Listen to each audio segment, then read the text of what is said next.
The home opener, a baseball tradition. 1962, and the Mets' first home opener at the old Polo Grounds, a new New York baseball team was born.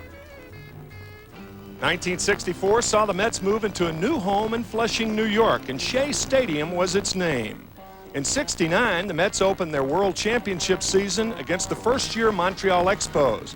The next year, the Mets hoisted their first-ever championship banner after only 8 years in the league. In '72, however, the home opener was bittersweet when fans and players paid their last respects to manager Gil Hodges, and a city mourned. But in '74, the Mets were back in business, raising another banner high over Shea, the second in 4 years. On opening day 1983, Mets fans welcomed back Tom Terrific, their three-time Cy Young Award-winning pitcher. He led the Mets to their 9th straight opening day win, a 2-0 shutout over the Philadelphia Phillies. And who can forget 1985 when Gary Carter introduced himself to New York? Gary Carter, a game-winning home run in the bottom of the 10th inning, and the Mets win on opening day 6-5. 2 years later, Carter and his teammates were rewarded with their 86 championship rings. In '93, Colorado's debut was foiled by Doc Gooden's 2-0 shutout, now after the longest offseason in baseball history. It's time to get going. What lies ahead, I have nowhere to go. But under my feet, baby, grass is growing. It's time to move on. Time to get going.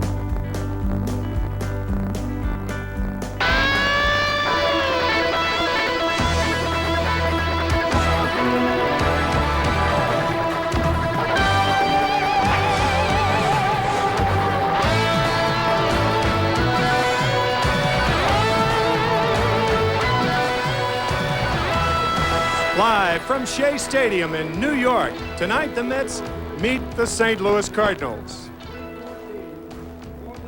Mets Baseball 95 is brought to you by Beechwood Aged Budweiser. It's always been true, this Bud's for you. By Domino's Pizza. Call Domino's now and ask about our ultimate deep dish pizza specials. By the American Express card. And by your local Honda dealer. Pitching for the Cardinals this evening, the left-hander Alan Watson, a 6-5 record last year with a 5.52 ERA. And for the Mets, their ace, Bret Saberhagen, 14-4 last year, a 2.74 earned run average. And welcome to Shea Stadium in New York, as the New York Mets, for the first time in their history, will have a home opener at night. Hello, everybody. Gary Thorne, Tim McCarver, Ralph Kiner. Delighted to have you with us. 264 days have passed since baseball was last played at Shea Stadium, Timmy. And tonight, pretty good turnout. Introduction of the players. Baseball at Shea. It is reminiscent of that song Autumn in New York that says it brings back the thrill of first nighting. Well, this is spring, not autumn, and there is a thrill in first nighting tonight. I'm glad to be back. Well, everybody is glad to be back. And Timmy, a sense of the feeling you think, where are we in this game with the fans at this point, and particularly around New York City?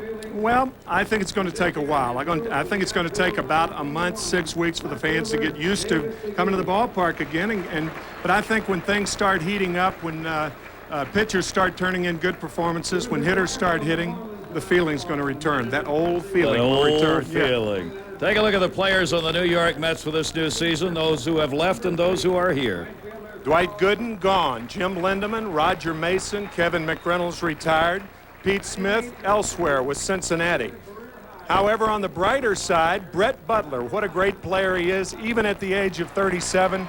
Jerry Hunsicker, the the Mets player procurement director, says that Brett Butler is a young 37, and did he ever prove it in Colorado? Pete Harnisch will be going tomorrow. Doug Henry, Blas Minor, among the others that are new, and Brett Butler just introduced to the crowd here at Shea. And what a performance he had, Timmy, in Colorado. Everything the Mets had hoped for from this guy. Tremendous defensive catches in the outfield. More importantly, though, at the top of the order for the first time in a long time, the Mets have a guy who gets on base with speed. Well, the Mets led the National League in strikeouts last year. There are so many areas that Brett Butler helps the Mets. The one thing that they lacked, the biggest thing that they lacked last year, moving runners along. A guy on third with less than 2 outs, no assurity you're going to score him. I think Brett Butler, as much as anything, is going to show the Mets how to do that particular thing. Timmy, a tough opening Colorado. They battled the weather. They battled the fact that a couple of pitchers didn't do as well as they'd like, including John Franco with a save. They come home 0-2, but in 2 games they could easily have won. Well, they scored 17 runs or 16 runs in 2 ball games, but the bullpen really blew some leads. They had 3 leads on opening day, and the 9th, the 13th, and the 14th. They blew all those leads, and then yesterday, leading 7-2, and Josias Manzanillo with a nightmare of an appearance. As far as the Mets are concerned, this, of course, is their ace. Bret Saberhagen, obviously not starting in either of the 2 games in Colorado. Here in the home opener, 14 wins last year. He is remarkable. As a matter of fact, he had 14 wins and only 13 walks to become the 4th pitcher in this century to have more wins than walks. You can look for a fast game from Bret Saberhagen. He was 2-0 against the Cardinals last year, 2-2 lifetime. For the New York Mets this season, I think everybody's expectations obviously were increased dramatically in overnight when Brett Butler came.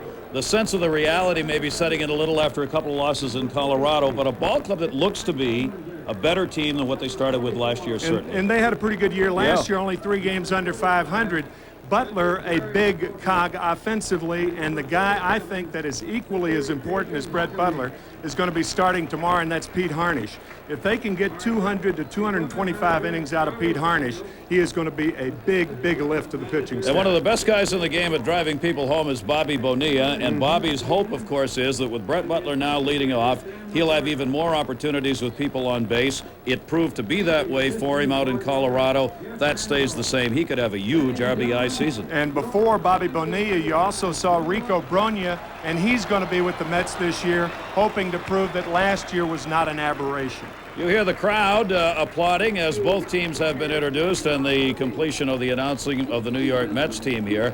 There is going to be a moment of silence asked for right now as all of the fans here at Shea will be rising along with the players with the flag still at half-mast. A moment of silence for the victims of the bombing in Oklahoma City here at Shea Stadium.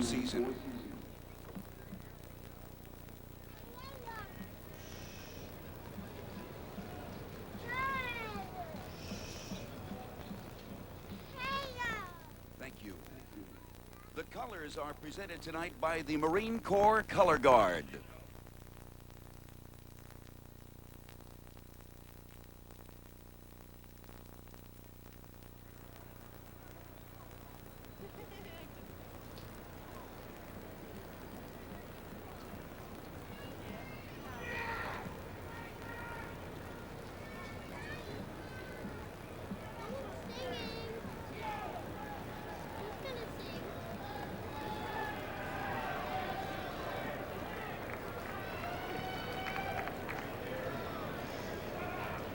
Please remain standing for the singing of our national anthem, performed for us this evening by the stars of Smokey Joe's Cafe, the songs of Lieber and Stoller, now at Broadway's Virginia Theater. This show celebrates the spirit of the songwriting team that penned such 50s and 60s hits as Jailhouse Rock and Stand By Me. They have delayed their curtain to be with us tonight, so please give a warm welcome to the cast of Smokey Joe's Cafe.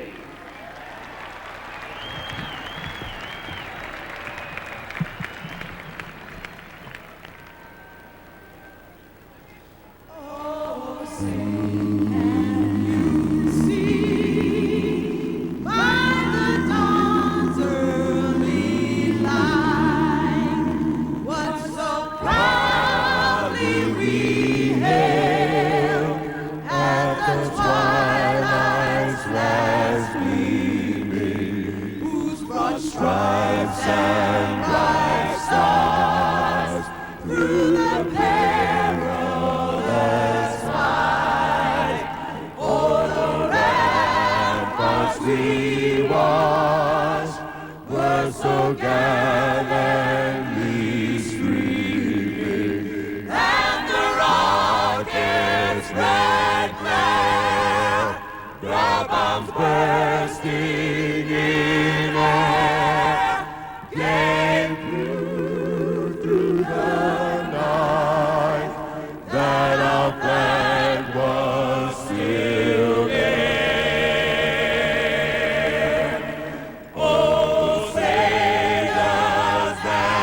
Star-Spangled Banner, yet wave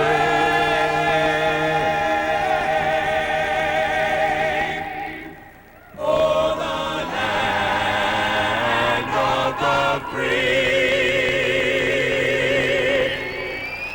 and the heart of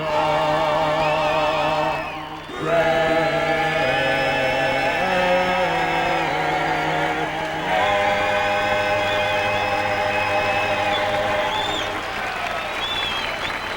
From the Broadway production, Smokey Joe's Cafe, Yowzer. Oh, yeah, that was wonderful. They put off the start of their show tonight. Timmy was just telling me they're going to be helicoptered back to the city. Right, 8:05 curtain.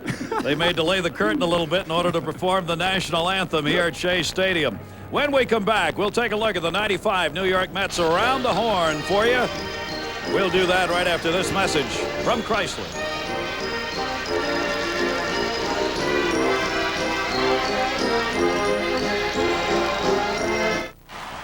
Out at the game, everyone's eating them. Conn's, the official hot dog served at Shea Stadium, home of the New York Mets. Conn's hot dogs, simply made to taste good.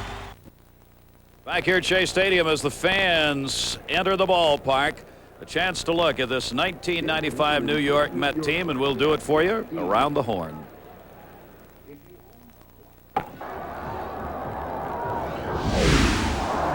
The 1994 Mets showed great improvement, but they did not stand pat during the offseason. One new face on this team, pitcher Pete Harnisch, acquired from the Astros. He adds another strong arm to a staff that will be led by Bret Saberhagen. He was third in Cy Young Award voting last year, 14-4 in the year. Bobby Jones got the nod on opening day after going 12-7 in 94. Dave Malecki and second-year man Jason Hockamy will complete the starting rotation. The staff will be handled by Todd Hundley, a fine defensive catcher. He had a career-high 16 homers last year, hoping to improve upon that total. Rookie Brooke Fordyce and Kelly Stinnett, the backup duties behind the plate. First baseman Rico Brogna hit .351 last year after a June call-up. The Mets need Rico's big bat and steady glove to produce every day. If Jeff Kent can pick up where he left off last year and his bat continues to improve and he performs in the field, he'll be an outstanding second baseman. Jose Vizcaino, consistent defensive play at short. He'll be batting second. That will help him at the plate. The Mets' 94 leader in home runs and RBIs was Bobby Bonilla. Bobby's slick glove work raised a few eyebrows, too, and the Mets need Bobby's leadership on the field in 95. Rookie Eduardo Alfonso, Billy Spires, and Tim Bogar round out the infield core. David Segui will move from first to the outfield this year. Strong arm, solid bat, and a positive attitude. Former Dodger Brett Butler brings several things to the club. A great glove, and he has already shown this season he is an outstanding leadoff man. He brings speed and leadership. Carl Everett came over from the Marlins, will challenge Ryan Thompson, currently on the DL, for the right field job. Veteran Joe Orsulak will see plenty of outfield time, as will youngster Ricky Otero. The Mets have one of the best closers in the game in John Franco. He led the National League in saves with 30 last year. He'll anchor the bullpen. Met veterans Josias Manzanillo, Eric Gunderson, and Mike Remlinger are joined by some newcomers by the names of Jerry DiPoto, Doug Henry, Kevin Lohman, and Blas Minor to fill out the bullpen. Manager Dallas Green, with some help from his staff, will be filling out the lineup card every day with a mix of veterans, youngsters, newcomers, and holdovers. And all things point to a good 95. And the big question is, how do the fans feel as they return? Well, they feel as though they never left, and they're back at the ballpark tonight. During this past week, an opportunity around New York City to ask some of the people of New York about how they feel about baseball's return. I am glad the baseball strike is over, because right now many of us who are people that enjoy the entertainment of baseball itself, we have something to look forward to. I feel sorry for the people who were deprived of it for the sake of an impasse between two groups of people, which should never have happened in this country. It's been like a nightmare for the last 7 months waiting, 200 and something days. Oh, I don't know about baseball. I was really tired of hearing about it, and I'm glad they reached a resolution. Well, I tried out with the Dodgers as a replacement player, but they wouldn't accept me. I'm boycotting baseball this year. It's summertime. We need baseball games. A lot of fun.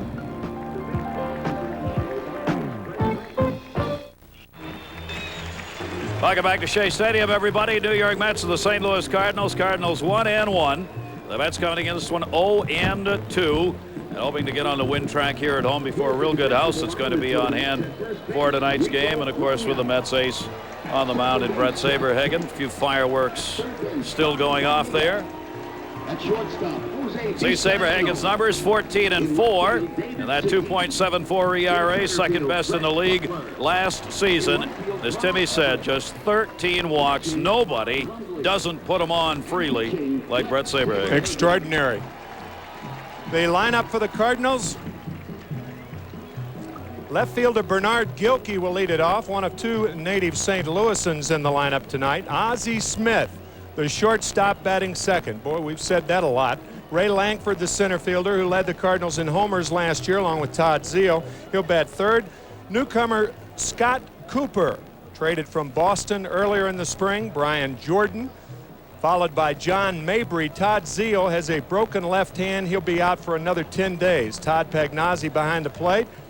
Jose Oquendo, the second baseman, an ex-Met in his 10th year with St. Louis. That's hard to believe. And the left-handed pitcher, pretty good hitter, Alan Watson on the mound. Take a look at the defensive alignment tonight for the New York Mets behind Bret Saberhagen. In the outfield, David Segui, Brett Butler. Kyle Everett will be in right field. Bonilla, Vizcaino, Kent, and Brogna in the infield. Todd Hundley, off to a good start at the plate, will be doing the catching.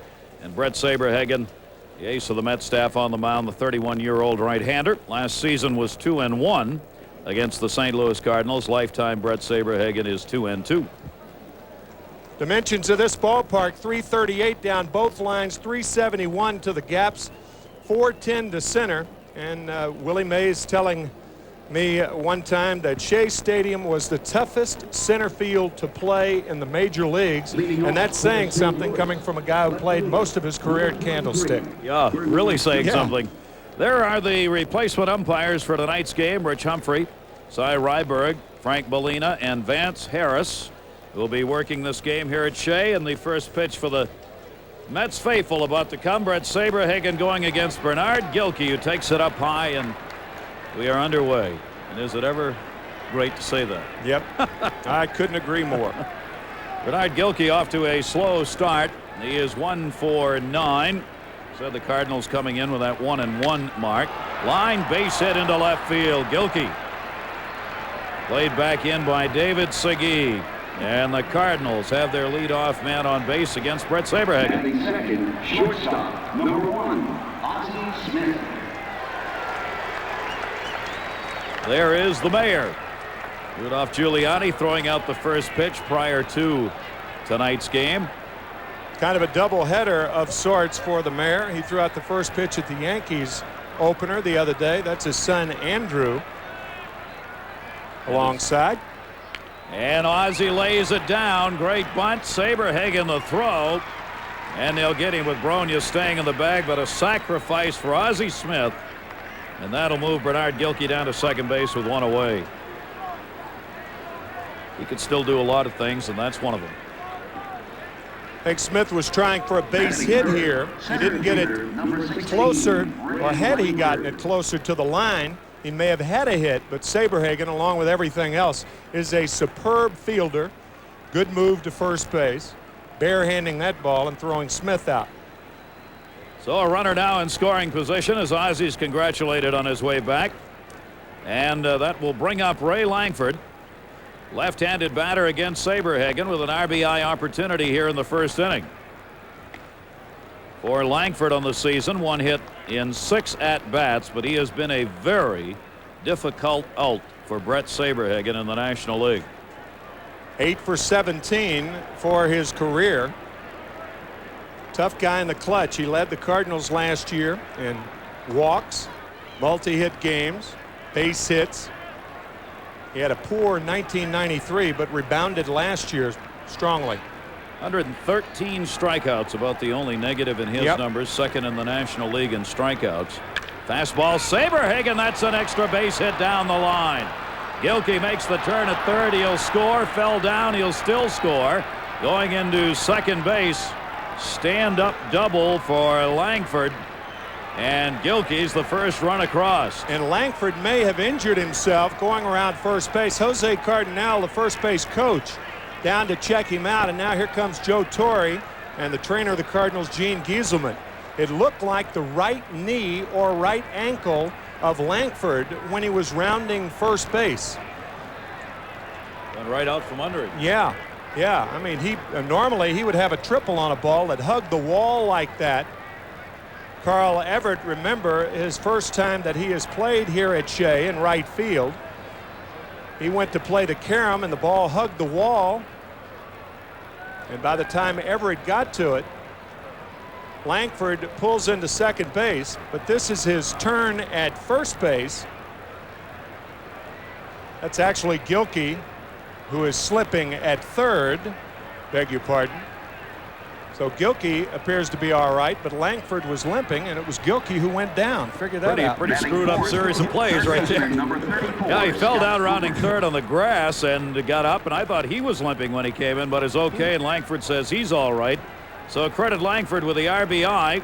And here's the newest member of the St. Louis Cardinals, off to a great start.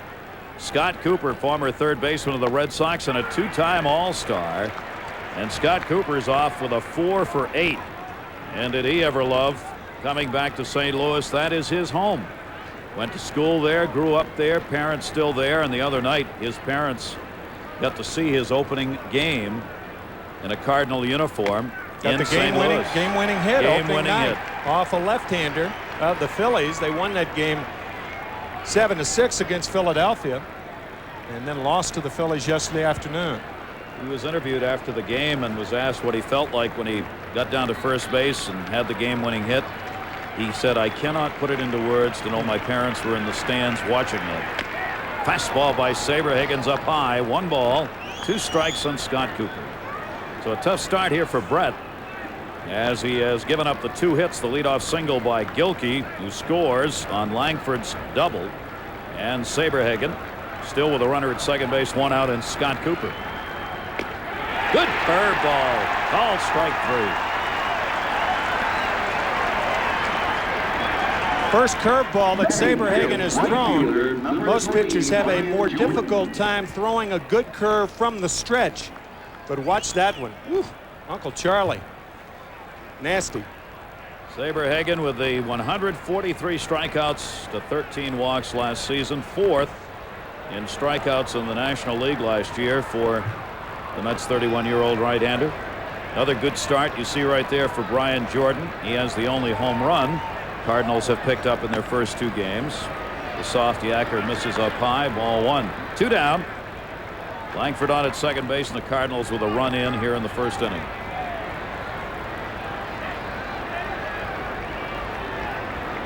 Bret primarily a ground ball pitcher when he is on. He'll keep the infield busy, along with a goodly number of strikeouts. Outside corner fastball, 1-1. I don't think the National League has caught on how to pitch to Brian Jordan yet.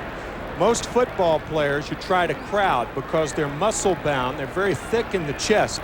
Most have little flexibility on balls inside, and that is the case with Jordan. But he can hit that pitch right there. That was a good curve from Saberhagen, but if you think you're going to have a steady diet to Jordan of curveballs and balls off the plate, he'll kill you.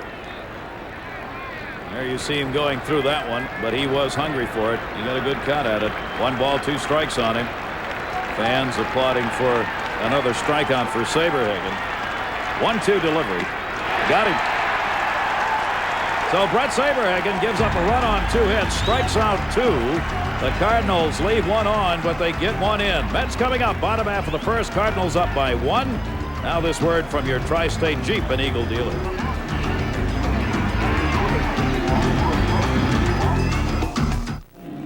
Here in Mets tonight will face a 24-year-old left-hander by the name of Alan Watson, who's returning home from Jamaica, New York area. Middle Village, in fact, is where he's from. A lot of tickets are out tonight. He's got the family behind home plate to watch him pitch. Mets lineup is brought to you by your Tri-State Quality Ford dealer. Brett Butler leads it off, one of the classic leadoff men in the game. Jose Vizcaino, the shortstop, batting second. Rico Brogna at first will hit third, followed by Bobby Bonilla. Jeff Kent, the second baseman, batting 5th. David Segui, the switch-hitting left fielder, hitting 6th. Carl Everett, the right fielder, batting 7th. And Todd Hundley, with a grand slammer to his credit already this year, batting 8th. And Bret Saberhagen batting 9th. Take a look defensively at the St. Louis Cardinals, always noted for good defensive play and some pretty good speed. Gilkey, Lankford, and Jordan in the outfield. Cooper, Smith, Akendo, and Mabry, with Pagnozzi handling the left-hander Alan Watson. And Brett Butler, nice hand as he stands in. Cooper moves in at third, and the breaking ball catches the inside corner. One thing that Brett Butler can do, he can take the defense and treat it as though it were an accordion. He can really squeegee it up. Outfield shallow, infield shallow. Off to an outstanding start. 5th in hits in the early couple of games in the National League. 5 for 8. Butler getting on base in that Colorado series and scoring runs, which of course is what it's all about for the New York Mets in acquiring him. He's already has scored 4 times. Takes Watson's fastball up high. 2 balls and 1 strike. Alan Watson, the mixture of pitches, fastball, slider, curve, working on a changeup. 6'3", 190-pounder. 24 years old, 6-5 last year. 2-1 delivery. This is up high. And he attended Christ the King High School on the Metropolitan Avenue in Middle Village, where he played some street ball. Some other people came out of there, Timmy. Yeah, Steve Carsey, the fine young pitcher of the Oakland Athletics. A lot of hoopsters, too, including Jason Williams of the Nets. 3-1 pitch. Tried to lay it down for the base hit. Even though Cooper was playing in at third, fouled it off. 3 balls, 2 strikes. Yeah, and Brett's a little miffed at himself because that ball was a little high. He's thinking that maybe had he took that, he'd be on first right now. Well, it'll allow the infield to back up a step anyway with a 3-2 count on Butler. Of course, nothing says he won't bunt with 2 strikes. He'll bunt anytime. Especially when he sees him laying back. Watson, the left-hander. He'll have to do it again. Watson has faced the Mets last season and lifetime 500 mark against New York.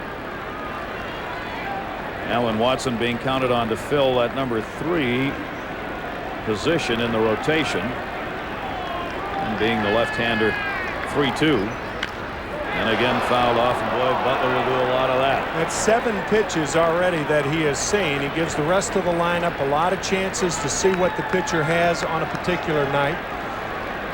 Vizcaino on deck, so it's not necessarily only Butler getting on base, but it's what he does when he doesn't get on base that's important.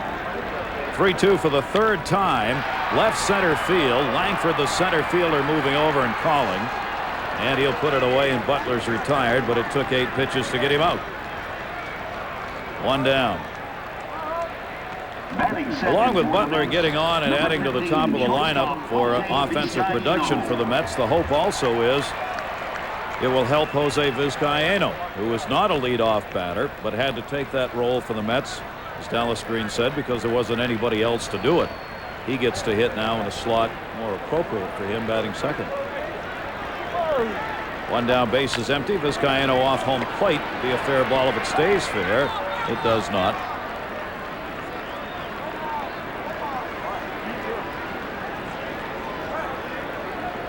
Watson throws a lot of pitches and lets a lot of people on base. He had a 5.52 earned run average, even though he went 6-5. The reason is he's had tremendous offensive support from a team that generally doesn't score a lot of runs.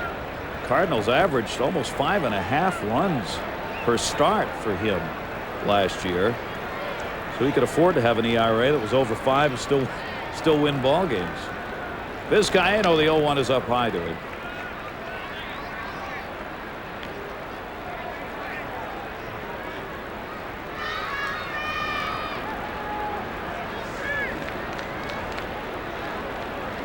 One.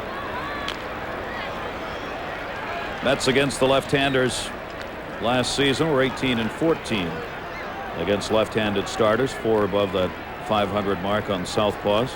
One of the things that you pick up off Alan Watson is that he's very difficult to pick up at the plate. And one reason is he's a stiff armor. Here, you've heard of a stiff armor in football. Strike 3 called. Rarely have you heard of one in baseball, but there are a lot of guys who deliver the ball with the stiff left arm. It seems like left-handers are more prone to that than right-handed pitchers, but there's not a lot of flexibility in his delivery, and for that reason, he freezes Vizcaino on that fastball, and there's the delivery. Left arm is almost straight when he delivers the ball. He's a lot like Raul Cormier, who was traded to Boston. Vizcaino down, 2 down, and Rico Brogna. That, by the way, is not the type of delivery that encourages longevity in a pitcher either. Often pitchers who deliver the ball like that come up with arm problems, in the shoulder primarily. Brogna takes that one down low. 1 ball, 1 strike. Watson also comes across the body a little bit, making it extra tough on left-handers to kind of hang in there. See, as he steps to first, comes back across. Brogna fouls it off. 1 ball, 2 strike count. And it showed in the numbers last year against him. Left-handers hit 227, while right-handers hit 300 off Alan Watson. And that, looking at that motion, is fully expected.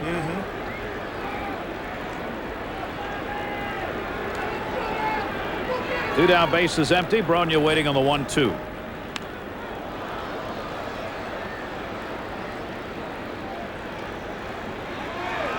He had to get his scouting report on the phone today on the New York Mets. The fax never arrived at the hotel from his advanced scout, so about 5:30 he's in the office on the telephone. Tell me what you know about the Met pitching staff. 1-2 is hit off the fist foul.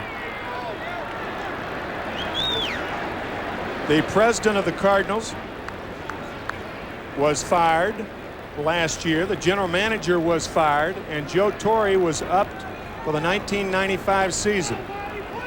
Cal Maxwell was the general manager. Stu Meyer, the president.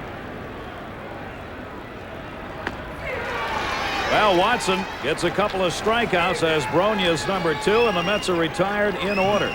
We've completed 1 here at Shea. Cardinals lead it by 1. Now this word from Pontiac.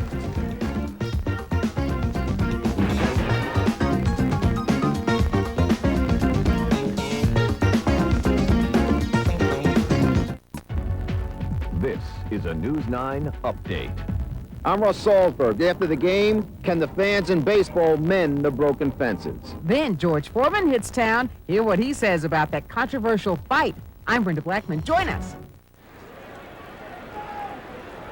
It's the only visit the St. Louis Cardinals will make to Shea Stadium this season. Long drive by John Mabry down the left field line. Ends up foul in the corner with David Segui watching it roll down the top.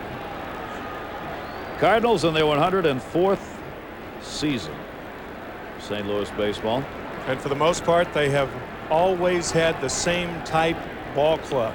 They've led the National League in home runs in 104 years, 5 times. From the Gas House Gang, I mean, it is. They've won more World Series than any team in the National League. And they've done it virtually the same way from their beginning 104 years ago. Speed, defense, and pitching. Not a bad combination. No, it's not. No. You can't argue that. With gold gloves around the infield. John Mabry, Bret Saberhagen tries to get him to go after one. He does not. 1 ball, 2 strike count. Mabry is playing for the Cardinals after starting at Louisville in AAA because Todd Zeile is out with the injury Timmy talked about. Zeile won't be back for another 10 days probably. So Mabry, who is not slated to be here at all at this point of the season, gets to play a little bit. Played 6 games, 5 starts last year. Went 7 for 23 with the big club. Saberhagen slipping on that one. 3 balls, 2 strikes. Good sized kid, 6'4", 205-pounder. He was batting .262 at AAA this season. 3-2 by Saberhagen. Vizcaino. Brogna's got it. Mabry's gone. 1 down. We talked about the general manager and the president being fired from the Cardinals. Last summer, they had a meeting at the brewery. Joe Torre, Dal Maxfield, Stu Meyer, the president. And Dal Maxfield told Auguste Busch III that Joe Torre was promised an extension in 1996. He said, I don't care about me, but we told Joe that he would never have to go into another year without an extension the following year. Joe was lured as from the broadcast booth to the manager of the Cardinals. Auguste Busch said that's going to change. And Dal Maxfield was irate. He got up and they had a very, very bitter argument. Auguste Busch III, Dal Maxfield, the general manager, and about 6 weeks after that meeting, Stu Meyer, the president, was fired, and Dal Maxfield was fired. Bobby Bonilla makes the nice play on the ground ball by Tom Pagnozzi. And there are 2 down, 2 ground ball outs for Saberhagen, and that's what Bret wants to get. Well, Joe Torre was saying in the office tonight, Timmy, he was being asked by the press, what have you got to do to stay with this club this year and be back next year? And he says, I have absolutely no idea, except we've got to be certainly competitive. How many we got to win, I don't know, and I can't worry about that. I try and win every game. Yep. I mean, that's what we're trying to do. Yep. But he knows the job's on the line. Akendo fouls it back. Joe Torre is a lot like Dallas Green and a lot like a lot of managers today. I think the finest crop of managers arguably in big league history has circulated over the last 5 to 10 years. He's a lot like Dallas. His security is in his performance, not in his contract. Well, isn't that the truth? You talk about players going to the shorter contracts now, the 1-year deals and more of them. Managers even more so. You don't hang around very long. The Tommy Lasordas are the exception. Jose Akendo lofts that one to left center field. Brett Butler was playing over and in, puts it away, and Bret Saberhagen, after giving up a run in the first, retires the Cardinals in order. We go to the bottom half of the second. The Cardinals leading it by a score of 1-0. Now this word from Nobody Beats the Wiz.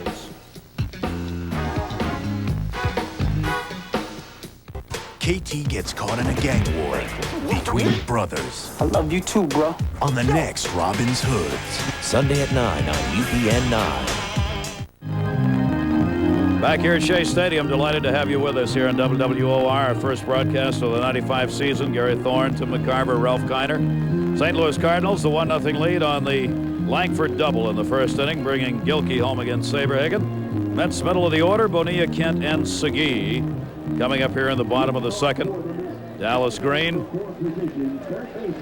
likes his ball club.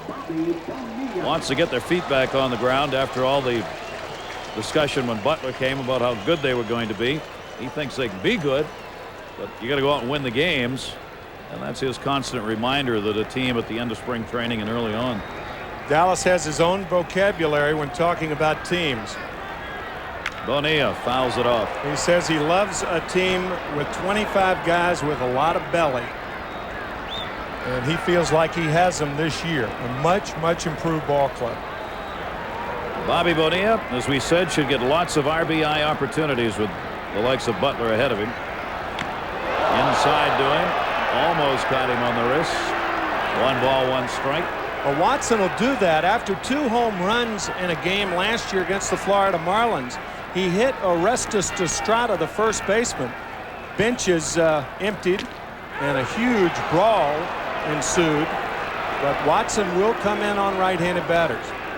And they want him to do that more. Sure. They don't believe he's been doing enough of that last season, even though he plunked 8 guys.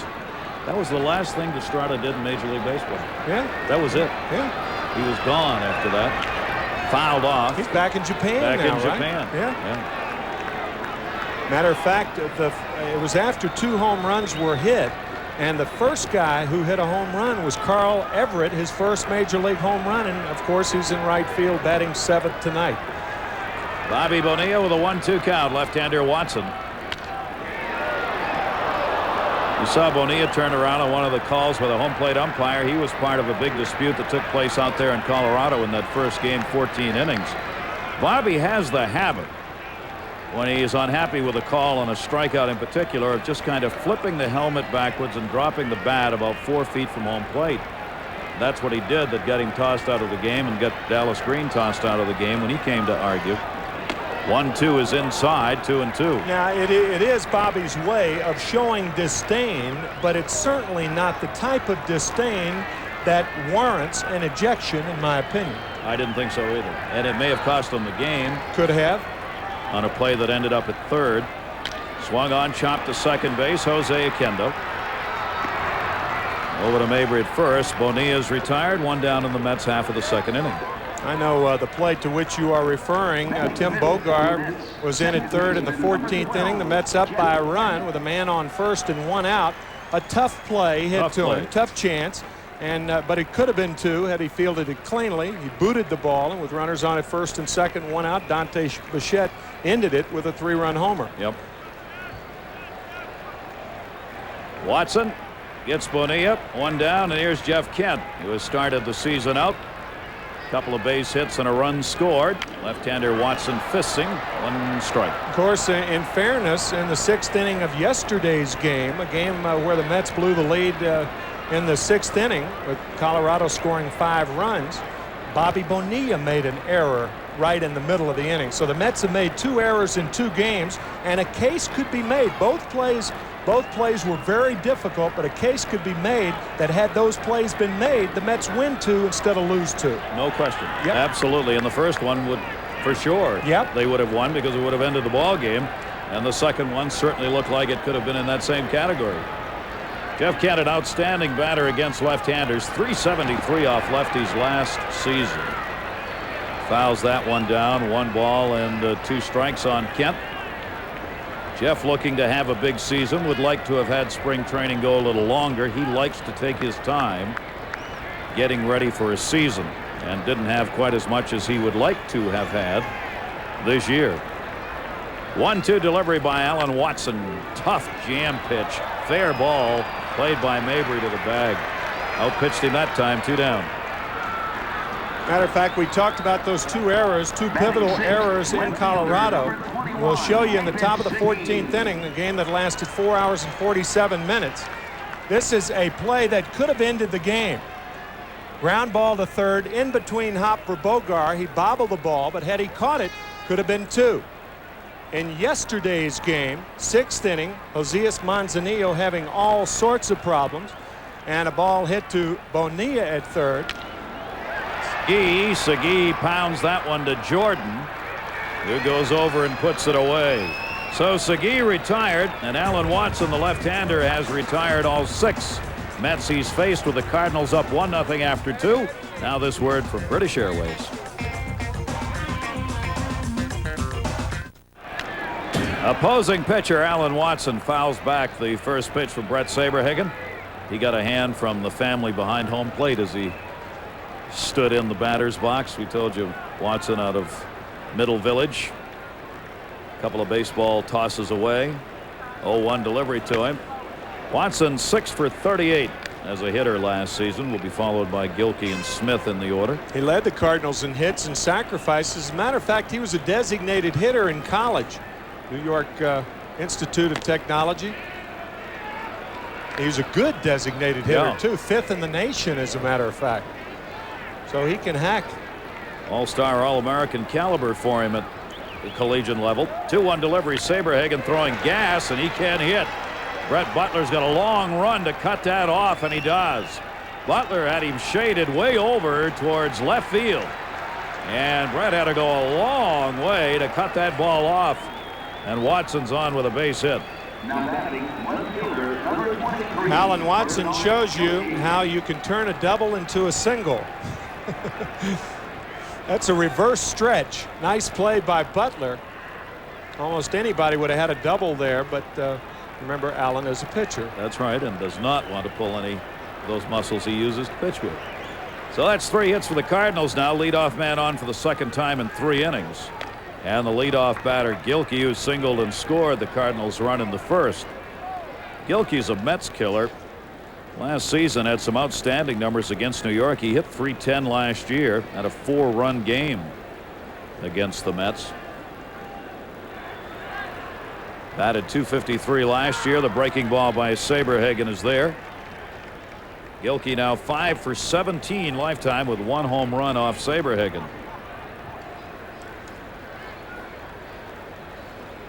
Watson, the pitcher, is being held by Rico Brogna at first base. A little strange. Yeah.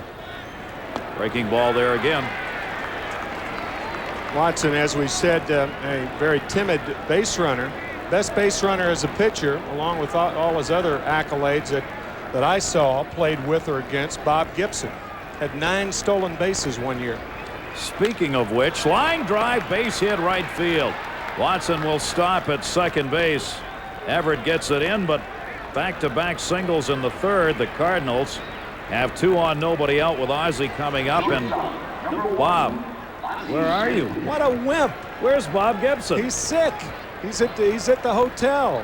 No. Team hotel at the Cardinals. We were looking for him before the game, and our old pal is sick, and you know he's watching the game. Here's a guy who never missed a turn. First time at Shea as their bullpen coach with the Cardinals. He misses the game. He's sick. What a wimp. Now, there was a rumor he didn't like the color of your blazer, and so he stayed away. Is that true? That's a possibility. He hates green. He found out the blazer you were wearing, and he went back. Ozzie lays down his second bunt. A beauty. Play made to Brogna at first. The second sacrifice for the veteran Ozzie Smith puts runners, 2 of them, in scoring position.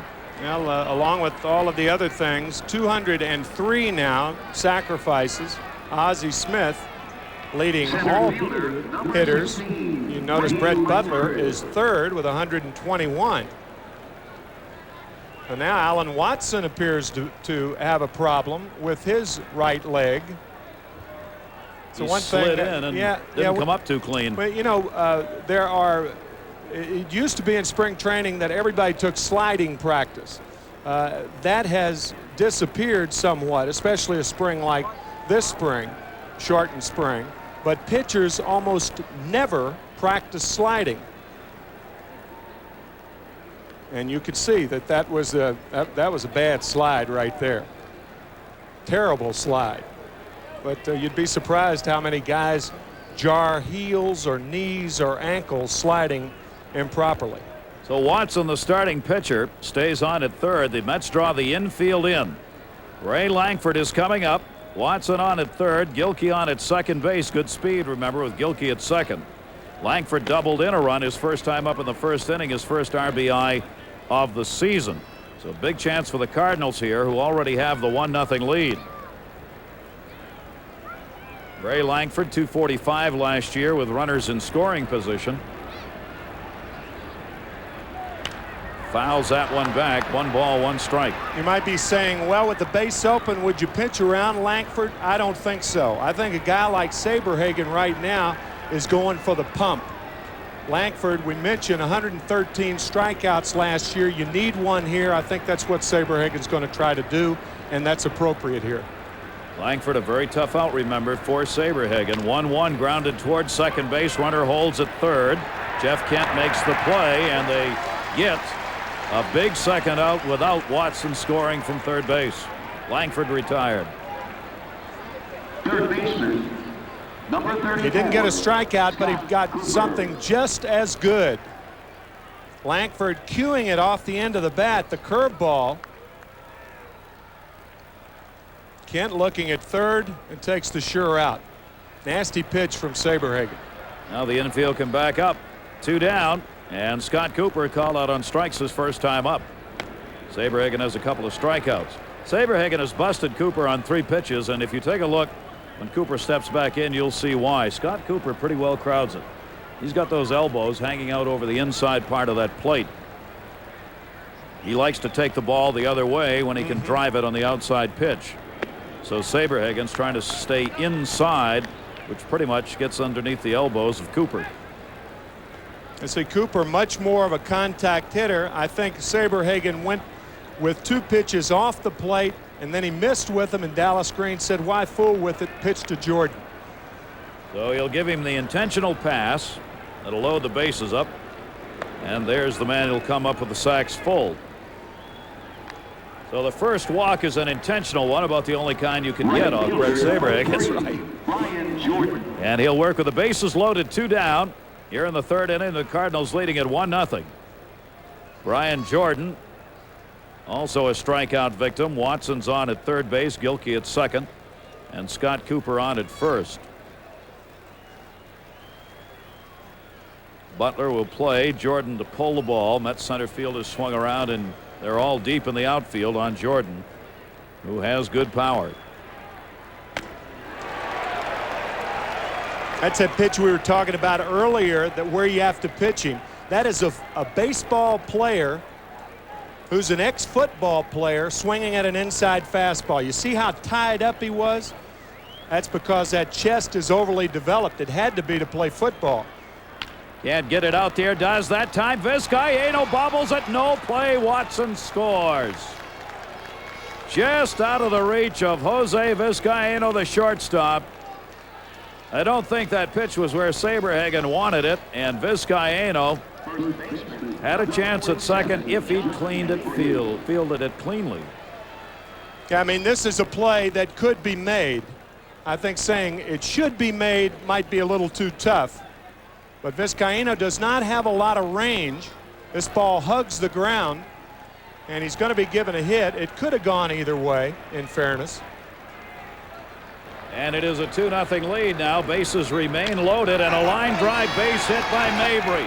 That'll score one. Picked up by Butler. That'll score two. A 2 RBI single by Mabry as Gilkey and Cooper cross for the Cardinals, and two big 2-out hits in the third inning, and the Cardinals lead it 4-0.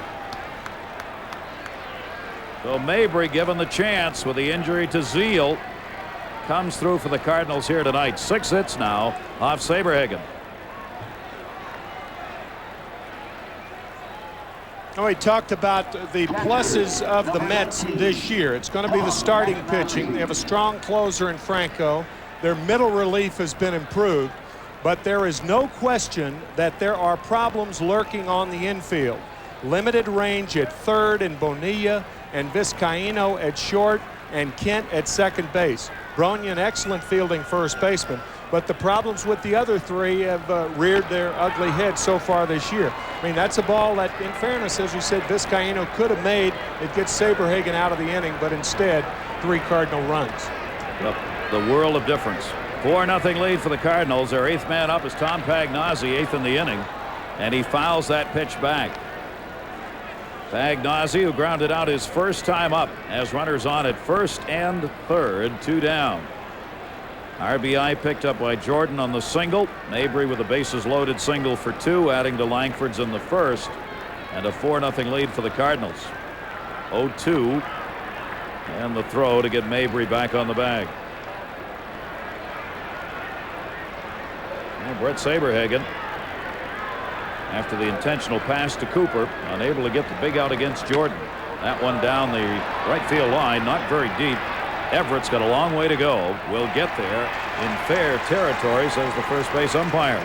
But a big inning here, 3 runs in for the St. Louis Cardinals, and the Mets go to the bottom of the third, down 4-0 after this word from Dodge.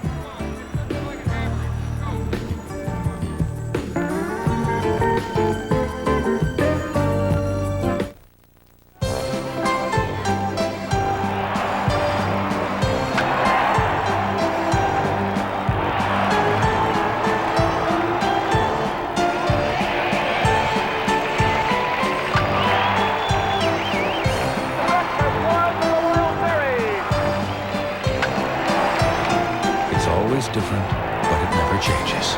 Baseball, it's still the greatest game in the world, and we play it at Shea. Fans, the Mets want to see you back at Shea, so come on out this weekend and enjoy baseball for $1. All individual game tickets for the Mets Cardinals games this Saturday and Sunday afternoon are just $1. And on Saturday, everyone gets a Mets calendar from Carvel. And on Sunday, kids get a Tropicana backpack. So 2 good gifts plus baseball for $1.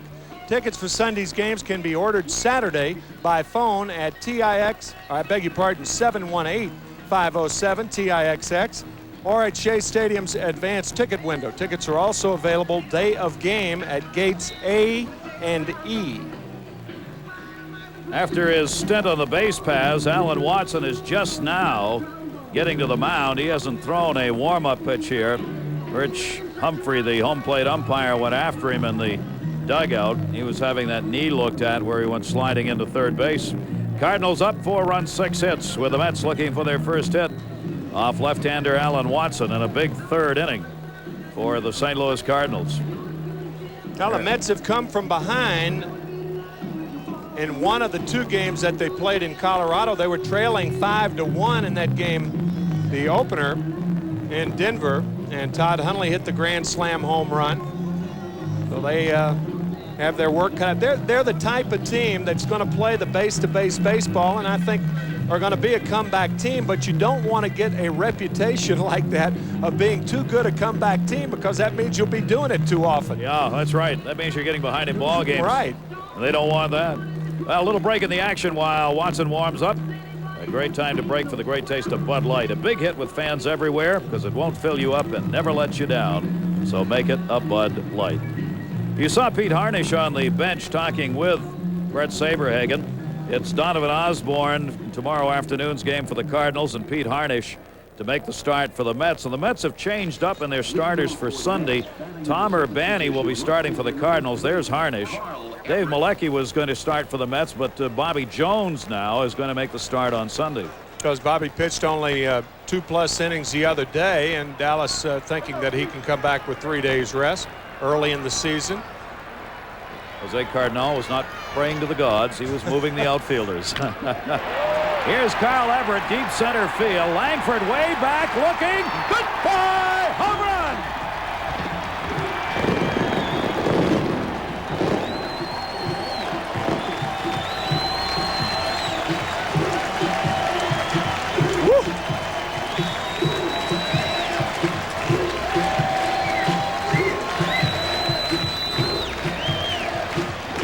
Welcome to Shea Stadium, Carl Everett.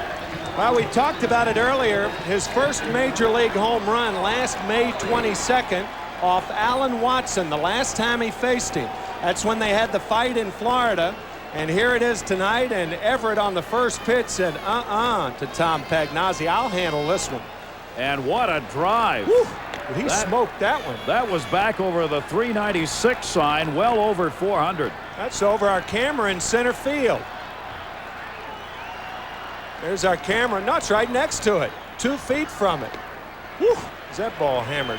So Carl Everett, in his first at-bat, first pitch at Shea Stadium, delivers the home run, his 3rd major league home run, coming over from the Marlins, of course, in a trade, and with Ryan Thompson out, getting the start in right field for the Mets. Inside corner strike to the catcher, Todd Hundley. So Everett, who has not done much wrong in spring training and the start of this season, continues down a very brightly lit path for the moment. And the Mets are on the board, 4-1. That was the Mets' first hit.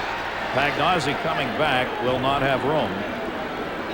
And the count on Todd Hundley goes to 2-2. Well, I got the folks back in the game in a hurry.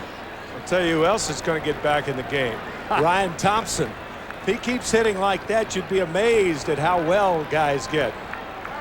Everett taking over for Thompson, who is on the shelf. Slipped and fell, did Ryan, in spring training. Carl Everett, a fine-looking young ball player, coming to the Mets for Kilvio Veras, who's a starter for the Florida Marlins. Scott Cooper, there's the arm that's made him an all-star third baseman for 2 years with the Red Sox. Slow of foot, not particularly strong in reaction, but when he gets the ball, look out. Yeah, his foot works like Gary Cooper, and his arm is like Scott Cooper. And there it is. Hang it out to dry, even if you don't get there in a hurry to start. Where is Gary? Cooper. One of those two. Bret Saberhagen with 1 down here in the 3rd inning. Mets 1 hit, 1 run. Home run by Everett is his 3rd RBI in 3 games for the Mets here this season. 1-0 delivery by Watson, and Saberhagen swings through it. Saberhagen would like to get a little back after Watson started out that 3rd inning with a single. There's Butler on deck. Watson, the pitcher, really helped himself. 3 runs, 3 hits in that 3rd, and he kicked it off. 1-1, bunting for a base hit. He may get it. Watson's going to have to hurry. He won't.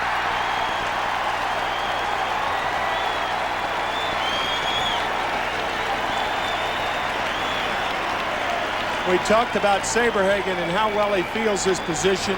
His throws to first, quick feet. He was a shortstop in high school. As a matter of fact, he signed as a shortstop, but he does a lot of things that helps himself during a game, and this is one of them. Fine bunt. Watson's only chance to barehand it. Can't come up with it. Grass here at Shea Stadium will always slow the ball down. If you're a good bunter and can get it down, it won't roll very far. Saberhagen, the perfect bunt that time. And the Mets have their second hit in the top of the order. Brett Butler. He flied out to center field his first time up. Butler, one of the few left in the game, choking way up on that bat. In at first and third with one down. And it misses down low for a ball. He creates so much havoc in so many ways. He forces the infield and the outfield, as Timmy mentioned earlier, to think constantly about what he's going to do with the ball. You got to play infield and outfield. You got to move around on him. He'll slap the ball virtually anywhere, but particularly the opposite way. And pull it enough to keep you honest. Yeah. 1-0. And he'll draw plenty of walks. He'll take about as many pitches as anybody in the game. If you don't throw him strikes, he's not going to help you out by going after bad pitches. And the Mets needing base runners here. He'll be more than willing to take one if he can get it. 2 balls, no strikes. Gary, it's just an absolute pleasure to watch this man play. Ralph said it before the game. He is a professional hitter. He lines it to right field. And Jordan puts it away. A hard hit baseball. 2 down. He had in Colorado his fellow outfielders gathered around him, Segui and Everett, before that first game.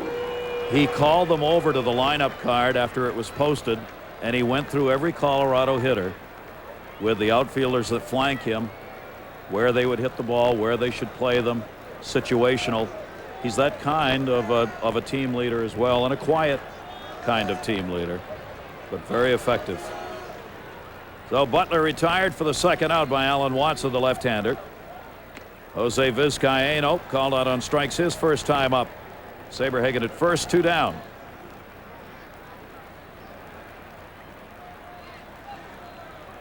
Vizcaino and Todd Hundley became the last 2 Mets to sign, as a matter of fact. They agreed to 1-year contracts today. They were both eligible for salary arbitration. They agreed to terms to 1-year contracts with the Mets. So now all of the Mets roster is signed. Base hit going on to third base. Saberhagen. Jose Oquendo nearly decapitated as he was down to make the play on the ball. It shot up into his shoulder. He got his head out of the way, but the Mets have first and third with a Vizcaino bat hop single. Guillotines fall right. Bad hops come up. That almost did both at once. I don't think decapitation was too strong there. Boy, that was nasty. A lot of top spin. You could see Oquendo fielding the ball on the side, but that was after that ball took a bad hop. Base hit for Vizcaino. So the Mets with 3 hits. Vizcaino at first. Saberhagen went around to third as the ball rolled into the outfield. Now there's a big chance. See if the Mets can take advantage of it. Rico Brogna. Oquendo again. This time right to him, and he gets the force at second base. So the Mets and the home run by Everett are on the board. A run in this inning on 3 hits.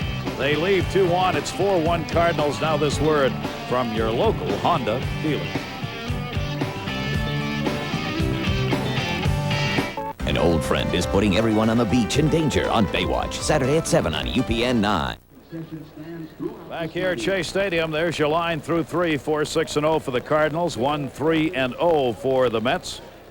As Saberhagen's walked 1, struck out 2, and Alan Watson with a couple of strikeouts gets out of a potential jam in that 3rd inning. Ready to go 4th inning Cardinals. In back, sunned up, golfed ready. Ralph Kiner. And as you guys said at the opening, it's great to be back doing baseball. Yeah. And a good crowd here tonight on what has turned out to be a very balmy afternoon or evening as we go here to the top of the 4th inning. The Mets trail by 3. Jose Oquendo, who started here in his major league career with the New York Mets as a teenager, one of 7 teenagers that played for the New York Mets. The first, you know him well, played every game of his major league career for the New York Mets, Ed Kranepool. Oquendo flying out to center field his first time up. Check swing will be a tough play for Vizcaíno. He'll have to hurry and does. And he gets Oquendo. One of the things about Jose, you think that he can run. He looks like he can run, but he never could run. So Vizcaíno looking on as 3 spectators here make fools of themselves as they go out on the diamond. And we, of course, do not show that on television because with idiots like this, it's exactly what they want. So there's no sense putting them on the air and trying to further that. The authorities will come out. They will be arrested. It will not be a pleasant evening for them from here on out. I wouldn't want to be in their shoes from here on. They're being taken off the field by the policeman here. And we'll be moving along. Cardinals leading 4-1. They got a run in the first inning and 3 more in the third on a real gift by the official score and also by the shortstop Vizcaíno. He had the inning over. If he had fielded the ball, it was credited as a base hit, but should have been scored as an error. The ball should have been fielded. That's money out there. When they came out on the field, they threw those dollar bills out there. Got to be fake. They could have just come up here. I mean, we would have. I mean, now it's a different play. We would have been happy for them not if they wanted to give money away. Might have put them on television. Don't go on the field. Come up here. Tell us what you'd like to do. That you'd like to give us money. We can do a quick shot with you that would be fully legal. Put the money in, and you could go back to the seats, and they would have got to watch the rest of the game. But no. They made a mistake. They made a very, very bad mistake. So the scattered money has been picked up by the grounds crew and will be underway. Ralph, I don't do this to promote it, but it's going to be in every paper tomorrow, so you might as well know they had T-shirts on that said, give me that thing again so I get it exactly as it was, just said greed written across the T-shirts while they were dropping money. Well, you notice that none of the ball players picked up the money. There's a comment on there, Ralph, but I'm not. Now, if Vince Coleman was here, I think he would have picked it up. He might have gone. He might have fell for it. He went from $3 million to $250,000, so maybe he would have picked up a buck. And signed a minor league contract. Yes. And now the batter is Alan Watson, who singled to start off a 3-run inning back in the 3rd inning. Watson, a very good hitter. He had 5 runs batted in last year for the Cardinals. This ball hit down the left field line. He'll have an extra base hit here as Segui can't make the diving catch. Watson to second base and holding there as the throw comes in. So Watson now 2 for 2 in the game. He has got a very good cut, Ralph. I mean, he's got his head down. He's in on the ball. Follows through on it. He's now picked up 2 hits in this game. Remember, we told you earlier he was a designated hitter in college and an All-American caliber. And look at that. I mean, that's a great cut. Keeps the head in. Good wrist action as he moves the bat through that strike zone. Segui tried to make the catch, ended up not having a chance, and then got in real trouble because he couldn't block the ball in front of him, and it rolled all the way to the corner. He's an outstanding athlete at Christ the King High School in Middle Village. He was not only a baseball player, a basketball player, ranked nationally on his high school basketball team. All-American, all-region in baseball at the Institute of Technology. And as a DH was the 5th in the National Baseball Association among college hitters. That was back in 1991. Now Bernard Gilkey, and the count strike 2 on him. Gilkey 2 for 2 in the game, a single to left and a single to right. And the fastball. 1 ball, 2 strikes. And he has scored twice, Ralph. You got to like that. But the Cardinals like to go station to station baseball. Leadoff batter Gilkey getting on and coming in to score both times. Curveball hit to the first base side. A bad hop there and off the glove of Brogna. Coming around from third base is Watson, and he'll score as Everett can't get the ball out of the glove and into the home plate area. So now the Cardinals have a lead of 5-1 as Gilkey should get a base hit. Another bad hop. This got ugly. At first base, Rico Brogna got caught in the middle of this. Watch, it is a bad hop, but watch Rico Brogna on this ground ball. He's on his heels. He didn't know whether to go back or come forward. Right there, he's way off balance and had no chance to get it on a short hop. Then Watson gets waved around, and Everett dropped the ball in the outfield trying to pick it up. I don't think he would have had him anyway, but it still didn't look very good. Now Ozzie Smith, the batter. Here's Everett trying to make the throw, and he loses possession of the ball, so he can't make the play toward home. Ozzie with 2 sacrifices in this game, and he hits it down the first. This time fielded by Brogna. They'll try for the double play and get it as Brogna goes to Vizcaíno and then back to first base. That will end the inning, but a run scores, and the score at the end of 3.5 innings. It is the Cardinals 5 and the Mets 1, and here's a word from Nobody Beats the Wiz.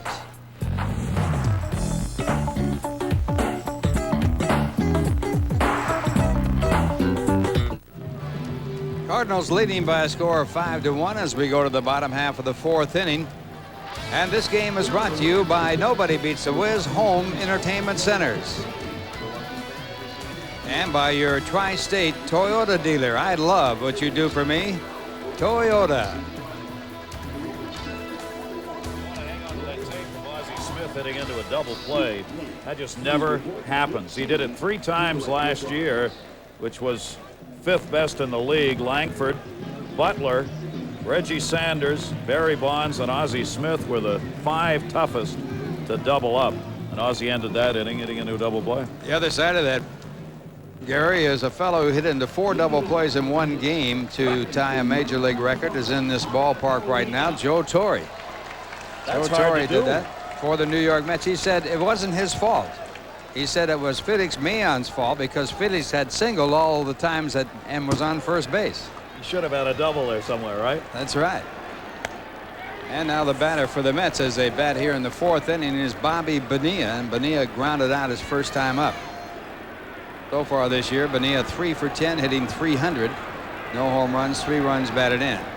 Alan Watson, the pitcher, and the breaking ball pulled down the line foul, strike 2.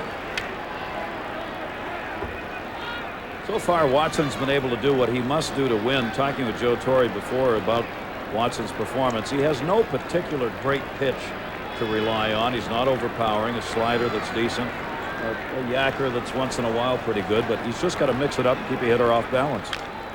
And Bonilla with that half swing fouls it off to stay at strike 2.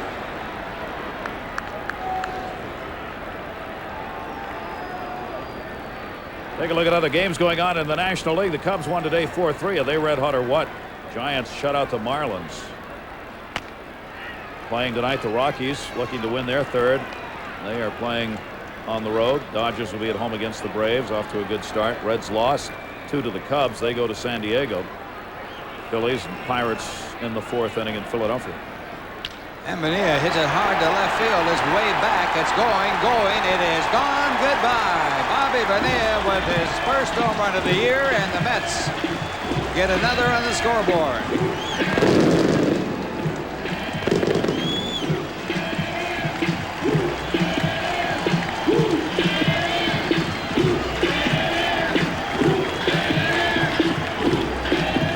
So the Mets are using the long ball here at Shea tonight. Kyle Everett and now Bobby Bonilla have delivered home runs. Bobby had 8 of them here at Shea Stadium last season and 12 on the road. And that is one of Watson's problems. He gave up 15 home runs last year, and he's given up 2 here tonight. And now the batter will be Jeff Kent, looking for his first home run. Grounded out the first, his first time up. And he fouls off the fastball. Bobby kind of wished this one out. Watch where he hits this ball on the outside part of the plate towards the end of the bat. He wasn't quite sure when he hit it, and he stood there giving it the Carl Fist dance a little bit, hoping it would go. It ended up well over the wall and left. 1 strike to count to Jeff Kent, who had a great April last year. And this one down the right field line. It'll be extra bases. Kent on his way to second. Jordan having a problem in right field picking that ball up, but he does get it back in time to stop Kent at second base. So the Mets now with a run in, a runner at second base, and no one out in the bottom half of the 4th as they trail 5-2. And Jeff does what good hitters do. Take the pitch where it's delivered. Outside half of the plate, right down the line. Jordan was playing him more towards center field, had a little problem catching up to it. Kent thought about making the turn, but with the Mets down by 3, properly stayed at second base. And no one out. Kent taking that double look out there, trying to figure out whether he should really go. He has to really pick it up from the third base coach, Mike Cubbage. That'll bring up David Segui. Segui flying out to right his first time up. Mets trying to get back in this ball game as the Cardinals lead 5-2. Segui came into this game hitting .500, 3 hits and 6 at bats with 2 runs batted in. And as we were just talking about Watson being successful by keeping the hitters off stride, as so often happens with a pitcher like that, Ralph, the second time around in the order, they start to catch up with it, and that's what's happening here. And the left-hander's first pitch swung on, missed. Right-hand batters against Watson last year hit .300 with 12 home runs. Both home runs in this ball game have been hit by switch hitters batting right-handed. Left-hand batters having more problems, hitting just .227 against Watson last season. This is a point David Segui would like to improve on. He hit only .190 against left-handers last year. I'd like to pick that number up, get it over that .230, .240 mark. Segui also a switch hitter, and Watson misses. 1 ball, 1 strike. You're watching Mets baseball 95 on UPN9 WWOR-TV, Secaucus, New Jersey. Ralph Kiner along with Gary Thorne and Tim McCarver bringing you the first of our broadcast here on WWOR-TV. And Segui doesn't make contact there. 1 ball and 2 strikes. We'll be back on the air on Sunday right here on WR-TV. It'll be Bobby Jones pitching for the Mets against Tom Urbani.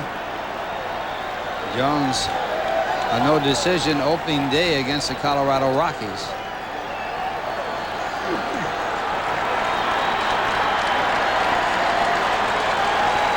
One ball, 2 strikes. Segui has to get that runner over to third in this at bat. He fouls this one back out of play. With a 2-strike situation, you've got to really fight against the strikeout, and you've got to try and put the ball in play to the right side. At least if you make an out, you get the runner over to third where he can score on an out. And Ralph, pretty obvious the book on Segui batting right-handed with a lefty is to keep that pitch inside. He's being jammed very tightly by Watson. Home plate umpire Rich Humphrey wants to examine the ball at the request of David Segui. Mets with 2 runs in this ball game on home runs, one by Carl Everett and the other by Bobby Bonilla. Both getting their first, and that's Carl Everett on deck. And it's fouled again. Segui just does get a piece of that fastball. Watson's fastball, sort of a misnomer. He's not a hard-throwing left-hander. He does not get into the 90s. Of course, when you got to do that, you can't give up a lot of walks. He struggled a little bit with that last year. He gave up 130 hits in 115 innings, along with 53 walks. That means he works out of the stretch most of the time. A lot of batters on base there. Again, the pitch for the 1-2 count. Segui puts it in play, but it's to the left side, fielded by Scott Cooper, and the throw to first base for the out, with Kent holding at second. So not a good at bat for Segui there, and that'll bring up Carl Everett.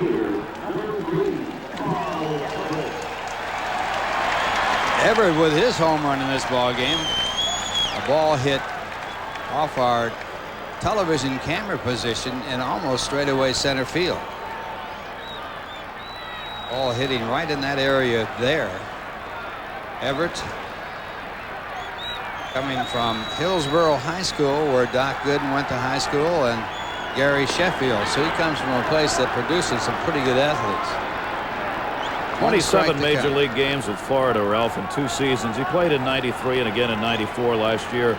Only 16 games for the Marlins and 11 for them in '93. The rest of it in minor league ball. Did well in the minors, 336 with 11 home runs, and he fouls off the fastball for strike 2.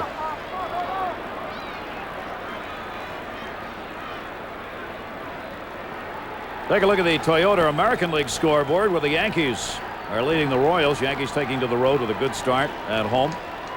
White Sox are playing nobody and have a lead. When you don't have anybody against you, it's easy to score 2 runs. But they've only got 2 runs in 5 innings. I'm not sure that's very good when there's no one else on the field. And that pitch high, a fastball. That's like the old radio announcer who said, now for the major league scores. 6-5, 4-3, 2-0. And he was a partial 3.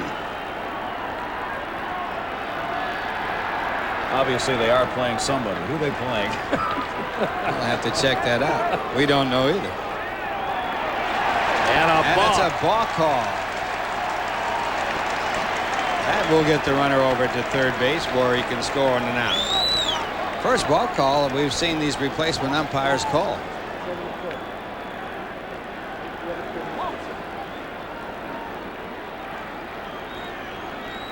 Well, that came out of nowhere. Take a look here and see what he does. Does he start in, then stop? Oh, yeah, that's obvious.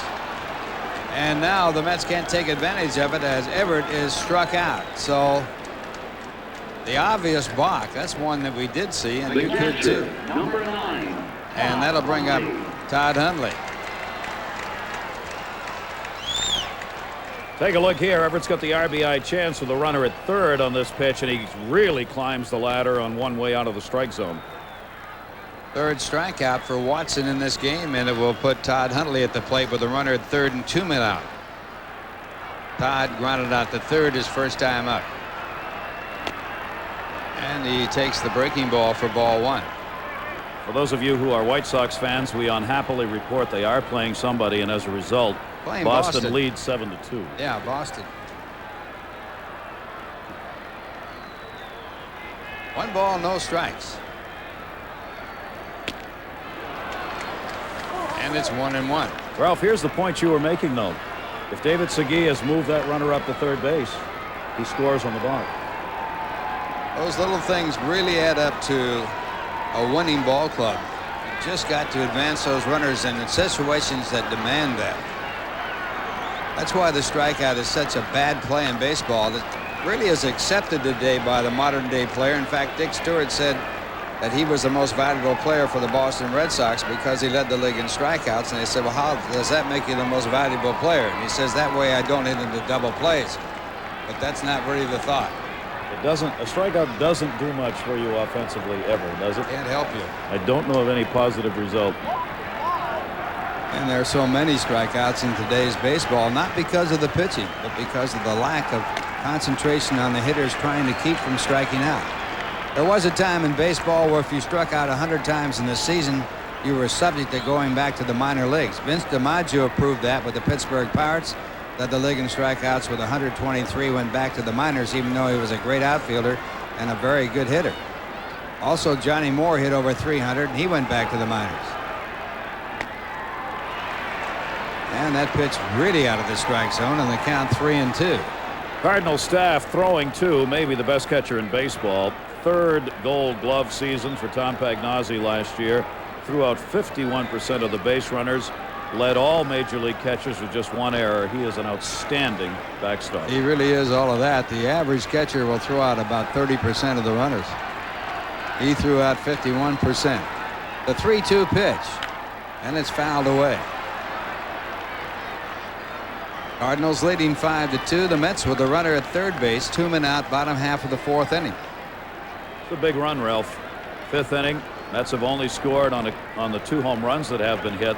Opportunity here to get this to a 2-run differential. Once again, the 3-2 pitch, and it swung on a miss. So the strikeout ends the inning. The Mets get one, leave one, had 2 hits in the score. At the end of 4, the Cardinals 5, the New York Mets 2, and here's a word from Home Depot.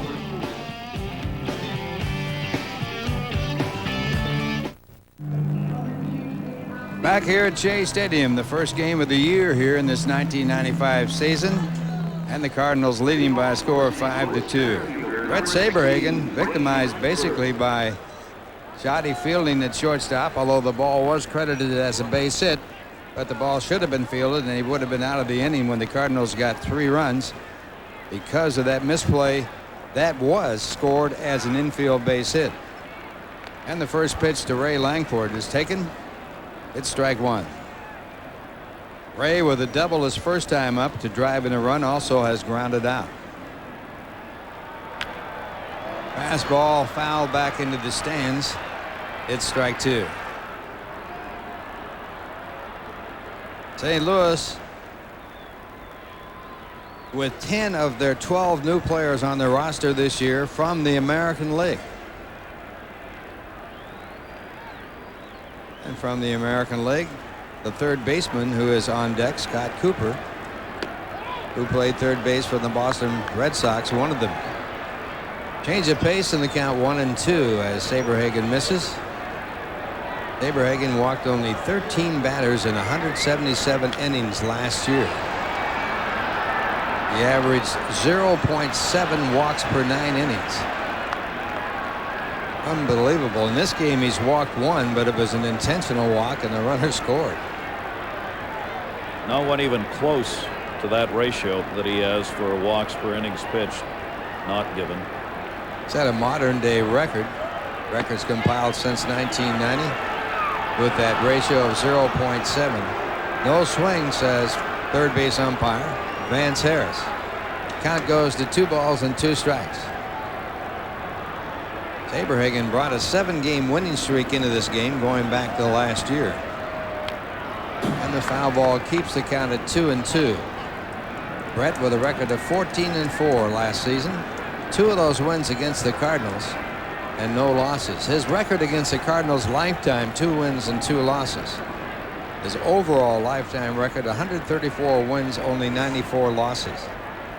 Fastball drilled to right. It could be gone. It is gone. Goodbye. Ray Lankford with his first home run of the year, his second RBI of this game, his second RBI of the year, and the Cardinals lead it 6-2. Bret Saberhagen, who gave up only 13 home runs last year, toyed with Lankford on the off-speed pitches, but when he came in with a fastball, this guy who's got a very long swing delivers the home run. You see his numbers against the Mets. We mentioned earlier a Met killer. And Lankford, almost impossible for Saberhagen to get Lankford out. He's now 10 for 21 with a home run off Saberhagen. And the batter is Scott Cooper. He takes a called strike. 19 home runs for Lankford last year, his first this year.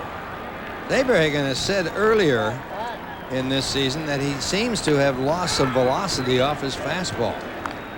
That home run hit off a fastball. Dallas Green rolled his eyes when he heard Bret Saberhagen has said that and said, look, just wait here. You're not into your form yet. That's right. It's not even. Actually, this is typically spring training type pitching. They haven't had that much work. Watch this cut. Watch how long the swing is, but the power that he gets out of it. He comes from way back. But when he gets a pitch down like that where he can extend his arms, he drives it. And a swing and a miss by Cooper. Most left-hand batters, I would say maybe 98% of them, live off low fastballs. Not so with right-hand batters. Might have something to do with the fact that they're on the left side of the plate moving toward first base as they swing. This one's hit high in the air to center. Butler over to make the play for the out. Cooper now has struck out and flied to center in his 2 appearances against the Mets. He also was walked intentionally back in the 3rd.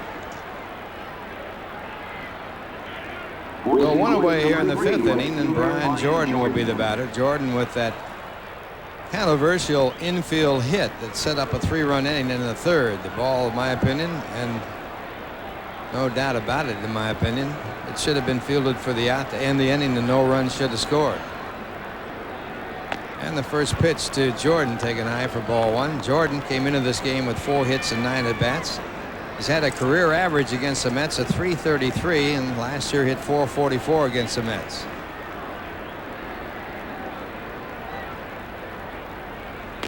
Fastball right down the middle. Jordan doesn't pull the trigger. Jordan had his season ended even sooner than the rest of the major league players. In July, 4 fractured ribs on the 9th of July ended his season. Game is tougher than football. Yeah, he suffered a lot of injuries. This ball hit out to left field, and it is gone goodbye. Brian Jordan with a monstrous home run, and the Cardinals now lead it by a score of 7-2. Well, this is a real oddity and a very uncomfortable one for Dallas Green.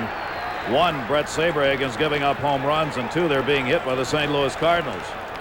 Well, there have been no questions about the 2 shots.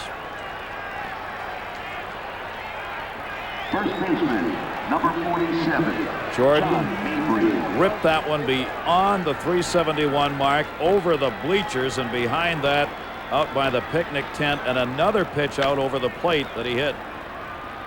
Now the batter, John Mabry, who is 1 for 2, and he grounds the pitch to the second baseman, Jeff Kent, for a quick out.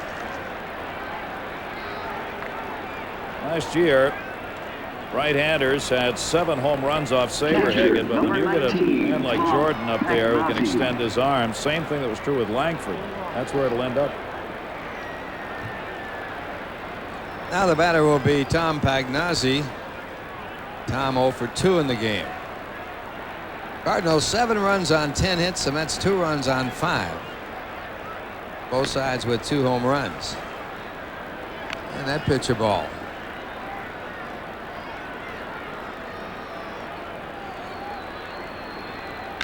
And a drive to center field. Butler playing right there is in position to make the play that will end the inning. But a tough inning for Saberhagen. 2 hits, both of them home runs, and the score at the end of 4.5 innings.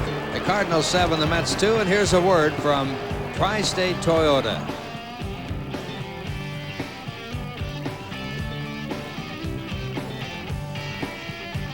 Can Richard woo a beautiful rabbi? Look at me, I'm a boyfriend to die for. I'm plotzing for myself. I'm the next platypus man. Monday at 9:30 on UPN 9.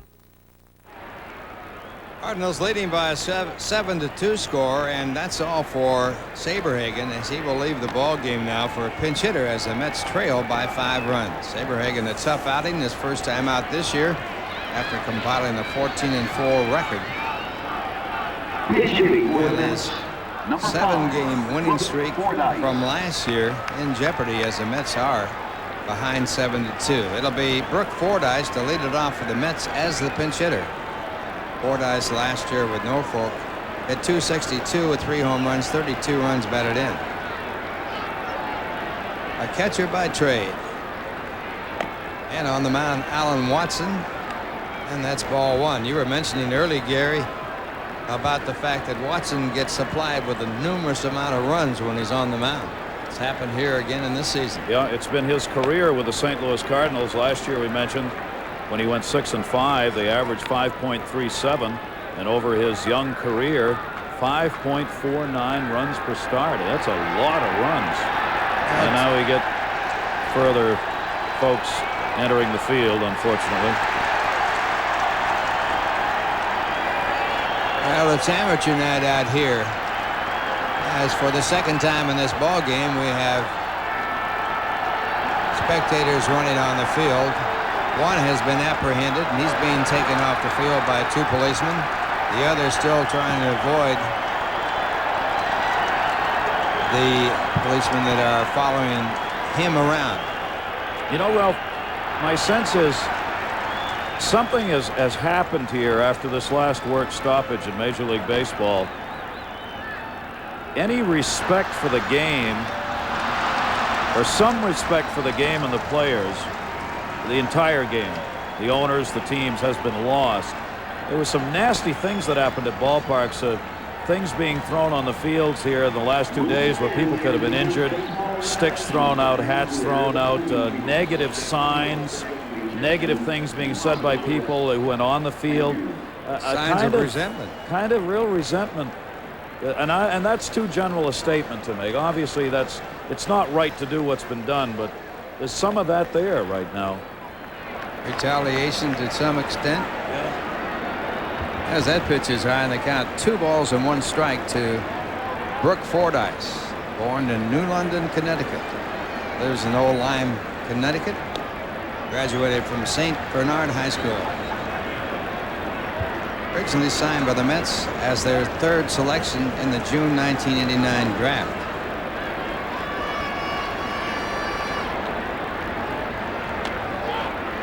And that's ball 4. So Fordyce, as a pinch hitter, leads off with a walk. And that should bring some more gray hairs to Joe Torre, as the manager of the Cardinals has a 7-2 lead.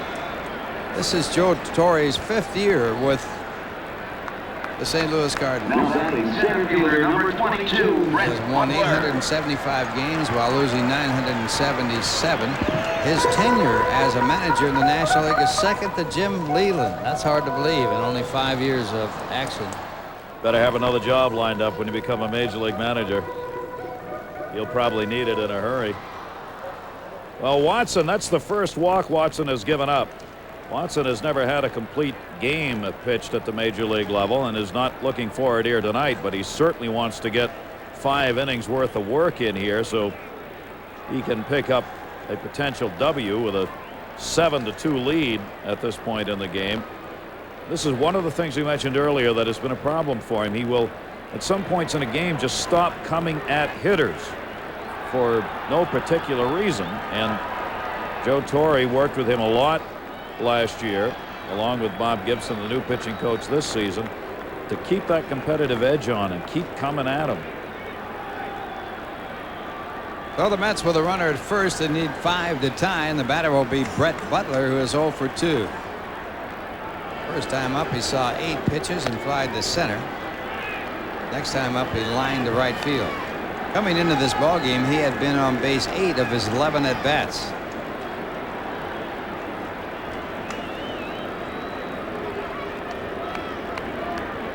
Vicente Palacios in the bullpen for the Cardinals. 1 ball, no strikes. Cooper at third base in tight to guard against the bunt, and there's ball 2. 2 balls and no strikes. Butler was second in the league last year in pitches seen, over 2,000. You see his numbers career-wise against the Cardinals. He had 68 walks, 3rd in the National League. 1st in triples, and 36 bunts he put in play. 2 balls, no strikes. Butler takes all the way for a called strike. Bret Saberhagen continuing to throw in the bullpen. Greg Pavlik, the pitching coach of the Mets, working with him. Even though he has left this ball game, they're trying to get that arm stronger, as there was such a short spring training and pitchers really having difficulty going more than about 4 or 5 innings. A 2-1 pitch. Ball 3, 3 balls and 1 strike.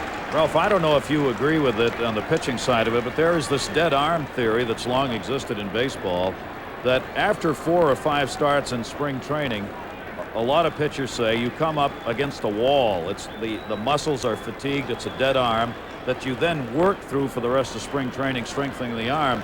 As a result of the short spring training, pitchers are now facing that dead arm syndrome now instead of in spring training. I would think that could be a very strong possibility. I know as a hitter in spring training, if you play a normal spring training of 30 games, as you look at the second walk issued by Alan Watson, Butler going to first base and Fordyce down to second.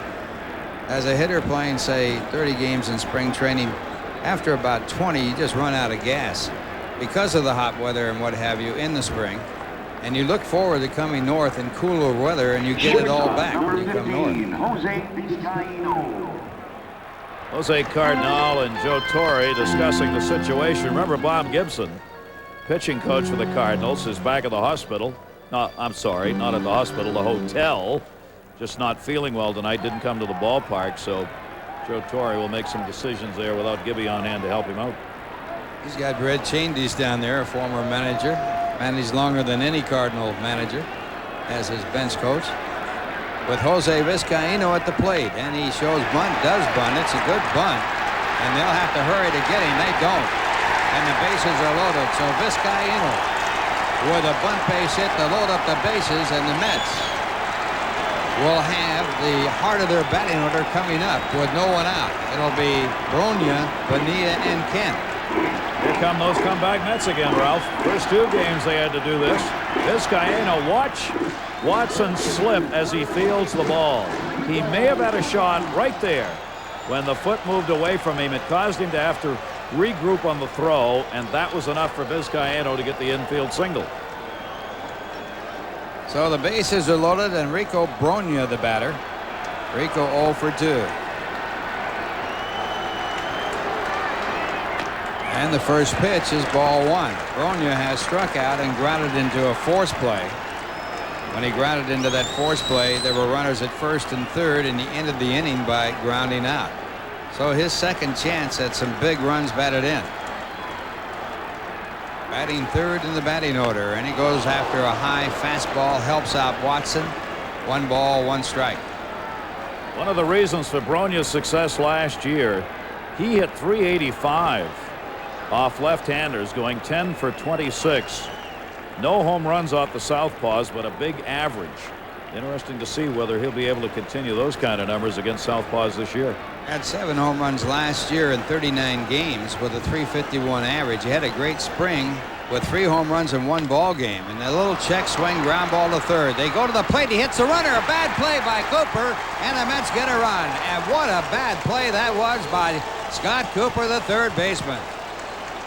That's an error against Cooper. It keeps the Mets' hopes alive, and they pick up a run and still have the bases loaded. Cooper, I don't believe, felt he had to play at first base. The ball was slowed down, wasn't hit hard on the check swing anyway, and then he throws it right into Brent Fordyce, the New York Met, coming in right on the back of the foot. So the error is charged to Cooper. And look how off balance he was when he made that throw anyway. He had looked to first to make the play first, didn't think he could make it, was off balance to go to the plate, and the all-star third baseman for the Red Sox makes the bad play going home. 2-time all-star third baseman, and now it's Bonilla at the plate with a chance to tie it. Bases loaded, the Mets need 4 to tie. Bonilla with a home run his last time up, 1 for 2 in the game.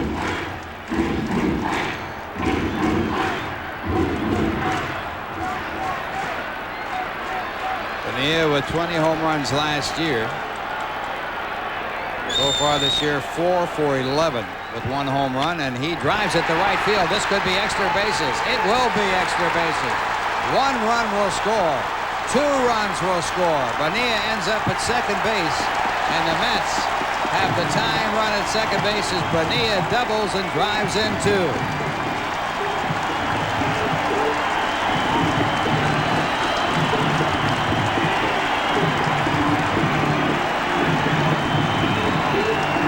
That will bring Joe Torre to the mound as Bobby Bonilla, who last season hit .351 with runners in scoring position, has done it again with the bases loaded against the left-hander Watson.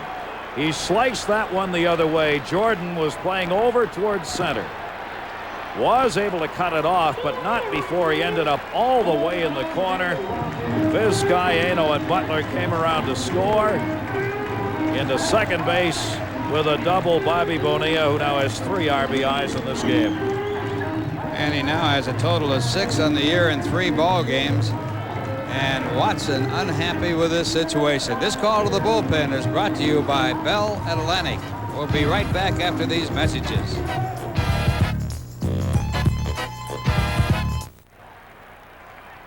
Bobby Bonilla with that big double, putting the Mets within 2. Watch Bonilla, the inside out swing that takes the ball to right field. He was jammed on that pitch. Bases were loaded. Butler was at third. He comes in to score. Vizcaíno was behind him, makes the turn. He scores. 3 RBIs in the game for Bobby Bonilla, and Watson's done for the night. And Watson cannot get credit for the victory if they can hold on to their lead. He has to go 5 innings. A hard smash by Kent to the shortstop, fielded by Ozzie Smith to throw in time for the out. And on the play, Brogna scores. So the Mets now have pulled up to within 1 of the St. Louis Cardinals with 4 runs in here in the 5th inning, and that'll bring up David Segui on the play. Bonilla holding at second base. Vicente Palacios coming on in relief of Watson. You saw something right there, Ralph. We haven't had a chance to talk about Ozzie Smith at short. His arm is nowhere near as strong as it used to be. He never thought of coming to the plate, and that lob throw to first just barely made it. 40 years of age, the shortstop, as he plays in this 1995 season. Only one other player was an opening day shortstop at an older age in quite a long time, and that was Luke Appling, old folks Luke Appling, going all the way back to 1950 when Appling played at the age of 41 at shortstop. And that strike 2 to David Segui. He has the tying run at second base.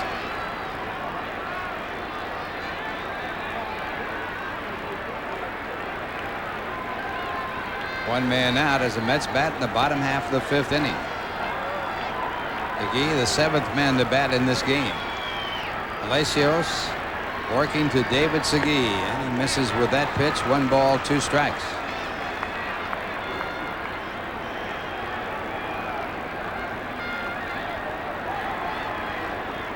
So far, Segui with 2 runs batted in this year in 3 games. He's had 3 hits and 8 at bats. Drove in 2 runs with a double against the Colorado Rockies, and that is outside. So it's 2 balls and 2 strikes. Palacios, a 31-year-old veteran last season with St. Louis, ended up 3-8. He was used both as a starter, 17 games, and out of the bullpen, where he had 1 save. Pitch some for the Pittsburgh Pirates.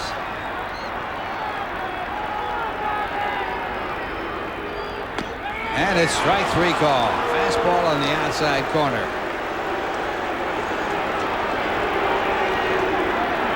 It's not been an easy time for the replacement umpires anywhere, and particularly not with the Mets. They have had some calls that have had major impacts on their games, and Segui was not happy with that call, 3rd strike. But Gary, you have to really understand that these umpires are not major league quality. You have to understand that they will not be calling the same balls and strikes that the other umpires would call. So you have to protect against that. You also have to have some feeling for these umpires. High pop-up as Carl Everett, who had homered in this ball game, flies out to left field to end the inning. So the Mets pick up 4, get within 1, and the score at the end of 5, the Cardinals 7, the Mets 6. And here's a word from your Tri-State Jeep and Eagle dealer.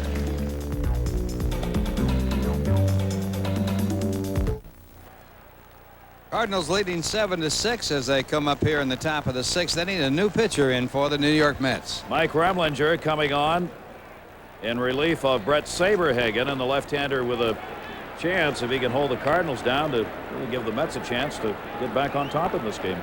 And he's working to Jose Oquendo, who is 0 for 2. Oquendo in this 12th season in the major leagues, 10 of them with the St. Louis Cardinals. That's ball 2.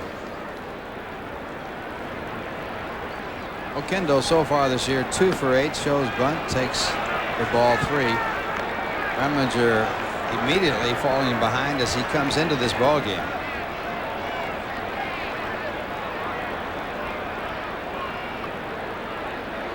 And he walks the leadoff batter in 4 pitches. The Mets, in their first 2 ball games with the Colorado Rockies, having great difficulty with their pitching. Remlinger appeared in one of those games, an inning and a 3rd, and a couple of walks in that game as well. He's battling. He's been in the doghouse a bit with Dallas Green, and with the expanded roster allowing more pitchers to come north, there'll be some cuts made later, and Remlinger knows that and needs to satisfy his skipper.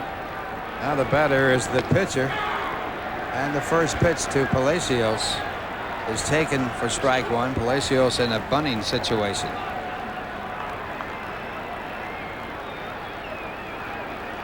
Remlinger won one game for the Mets last year. That was against Atlanta. He won it 4-1 here at Shea Stadium on August the 2nd. He worked 8 innings, gave up only 4 hits, but he walked 8 batters in that ball game. And the count now 1 ball and 1 strike. That'll get you in the doghouse in a hurry. Remlinger from Middletown, New York, lives in Plymouth, Maine, a little town up there where Gary Thorne used to spend some time. Yeah. There's the bunt. Successfully bunted down there where Bonilla picks it up, gets it to Kent for the out, and Oquendo moves down to second. We'd gone from what was a blowout game with the Cardinals on top now to an important station-to-station game where every run's going to matter with a 1-run difference. The Cardinals up 7-6 now. That'll bring up Bernard Gilkey, who is perfect tonight, 3 for 3.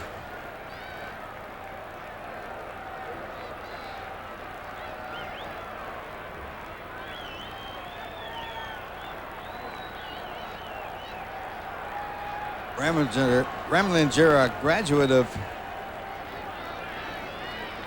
pretty good college.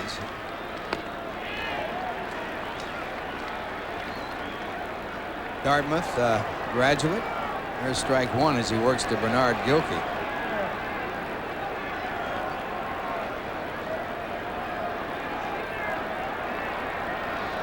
Originally selected by the San Francisco Giants in the first round. Bouncing ball to Kent. Tough play. He handles it well. Gets the out at first base for the second out. And on the play, Oquendo goes over to third.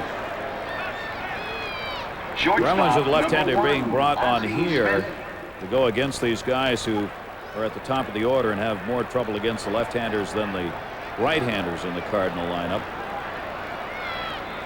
And that brings up Ozzie Smith, 0 for 1 in his 3 appearances, twice has sacrificed and takes for strike 1.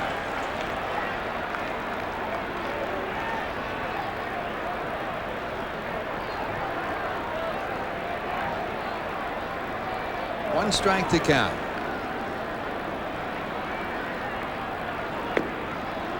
And that fastball is low, and the count 1 ball and 1 strike. Remlinger, 29 years of age.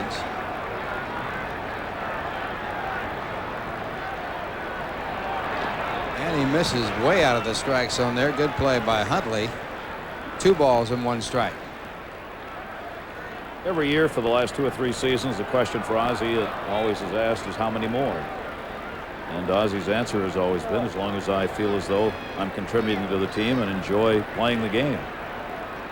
Started his career with the San Diego Padres. The 2-1 pitch, way high, ball 3, 3 balls and 1 strike.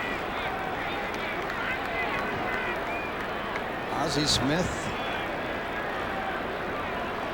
probably the greatest fielding shortstop that has ever played the game of baseball. And it's a base hit for Smith into right center field. So Remlinger falls behind, throws the fastball up and out over the plate. Smith drives it to center field, and another run scores as Oquendo comes in from third, and the Cardinals now lead by a score of 8-6. So again, the relief pitching of the Mets suspect. And again, the walk. Oquendo got on with a leadoff walk to start the inning, and Ozzie took one that probably was out of the strike zone, but up in the eyeballs where he likes to drive it, and did. That's about as hard as you'll see Ozzie hit a baseball. First RBI of the year, and it brings up Ray Lankford, who has doubled and homered in this game in 3 at-bats. And the first pitch, ball 1, and again, Remlinger falls behind.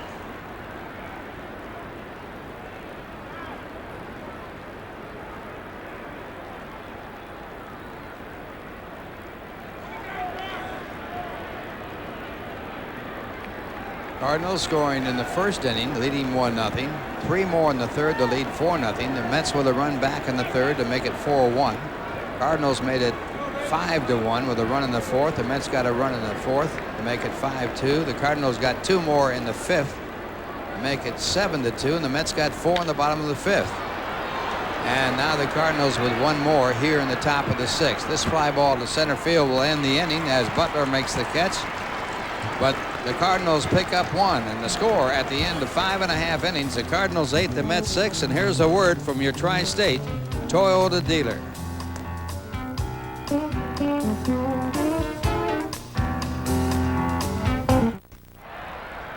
Bottom half of the 6th inning, the Cardinals leading 8-6, and Todd Huntley, the only man not to bat in the 5th inning, to lead it off for the Mets. Huntley batting in the 8th position in the batting order, and Palacios with his first delivery, a called strike. Mets will have a pinch hitter for the pitcher. Remley there. Billy Spires has come out on deck, Ralph. And that will be a strike 2 count against Hundley. Just have to know that when you're a hitter now with the replacement umpires, that you just can't depend on consistency. So you have to protect against the call of a pitch that might be just off the strike zone. And you just have to go into there as a hitter with that attitude. It's not the same. And this ball fouled away. Wade Boggs did that in a hurry the other night. A game I saw him at bat against the Yankees. He got a call that was clearly outside the strike zone by a bit, and he's, of course, such a tremendous hitter with the idea of the strike zone. He swung at everything after that and just kept fouling it off till he got a ball where he wanted and drove it. That's why he's such a great hitter. And that pitch inside, they count 1-2. I just really have no sympathy for players who try and do complain consistently against the umpire when you know that these people are out here as replacement umpires. And it's not their professional job at this major league level. 2 balls and 2 strikes to count. On deck batter for the Mets, Bill Spires, the bat for the pitcher. Utley in this game 0 for 2 with a strikeout, batting from the right-hand side. And that pitch, ball 3, and it's a full count now to Huntley as the Mets need 2 to tie, batting in the bottom half of the 6th inning. Well, Timmy will be coming back here in the 7th and have a little word on a decision rendered today in Canada that the replacement umpires cannot work games in Toronto after the current homestand is over. That will mean they'll have to move their ball games out of Canada. Dunedin, I suppose. That's where they were going to play. There is, however, apparently a catch in it. Under Canadian law, we are told, if the umpires are offered the same pay they made last year and were to reject it, under Canadian law, you may then use replacement workers. Now, that's my understanding. Timmy's checking on that and will bring us information later on. And this ball popped up in foul territory. Third baseman Scott Cooper to make the play, and does. Well, that would mean that the umpires who are asking for, the last I heard, a 40% raise would obviously turn that down. I'm sure that's true. And then the question is, if they turn it down under Canadian law, can replacements then be used in Toronto? That's what was a bit unclear tonight after the decision today by the administrative board in Canada. They have been offered, as I understand it, a 10% raise. That's the last I saw. Yes. So the foul out brings up the pinch hitter, Bill Spires, and Spires takes his first pitch for ball 1. Spires yet to get a hit in the National League, coming over from the American, a fine player for Milwaukee, and this one hit in the air to right field, an easy chance for Jordan, and he makes the play.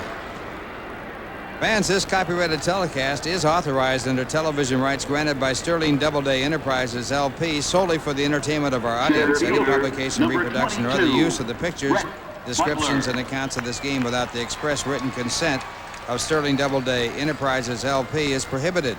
Any commercial or other use of the program, such as by charging admission for its showing, is likewise prohibited.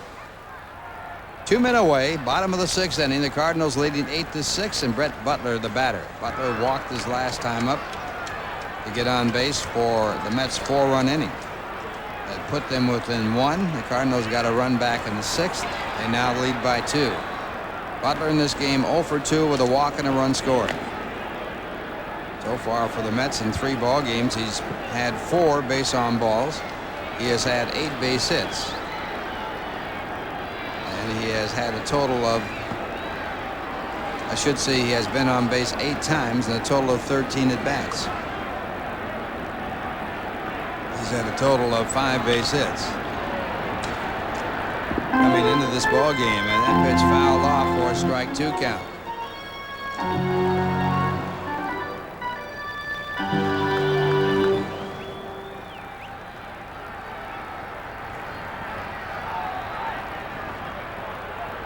And Palacios with a fastball missing, 1 ball and 2 strikes. Vicente Palacios relieving Alan Watson. Palacios chance to be the winning pitcher in this ball game as Watson only went 4 innings. Pitcher has to go 5 innings to get credit for a win.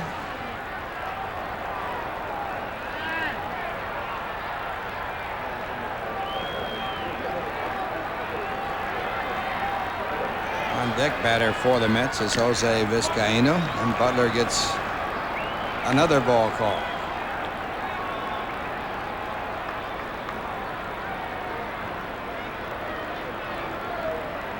Butler 5 for 10 in a Mets uniform. And a total of 4 base on balls.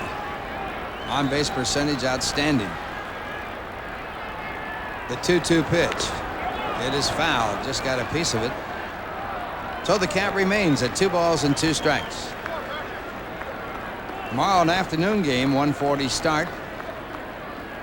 Pete Harnisch will be on the mound for the Mets from the Houston Astros, his first appearance for the Mets. Donovan Osborne will be going for the Cardinals. He missed the entire season last year with a bad arm. And this one by the third baseman, Scott Cooper. And Butler's on, and we'll see how it's scored. Tough chance, but Cooper couldn't handle it. And he's on again, Ralph. Continues to do what he does best. 7th in the league last year with a .411 on-base percentage. As we told you, Butler sprays the ball wherever it happens to be. Cooper was playing even with a bag. And we said earlier, he's not particularly fast of feet at third, Cooper. He has to do it with the glove in the arm. He couldn't get over in front of that, even though it wasn't hit that hard. And Butler's on, thought about going to second, held up. So the Mets have the time run at the plate in Jose Vizcaino, but he's not a home run hitter. Had 3 last year, one of them in his first series against his former teammates, the Cubs. And he takes strike 1. It is being scored a base hit for Butler, so he is now 1 for 3 in the game. Vizcaino with 2 infield hits, one of them a bunt base hit. And he grounds this one foul, and the count strike 2. Mike Cubbage down at third for the Mets. Checking on the signs from the dugout, Bobby Wine and Dallas Green, who work together in Brain Trust. Frank Howard, of course, the ever undaunted at first, coaching. Bobby Wine there smiling. 2 strikes to count. Butler draws a throw. Butler can steal bases. He's been a fine stolen base man. Last year he had 27 for the Dodgers. And that one a ball. 1 ball and 2 strikes.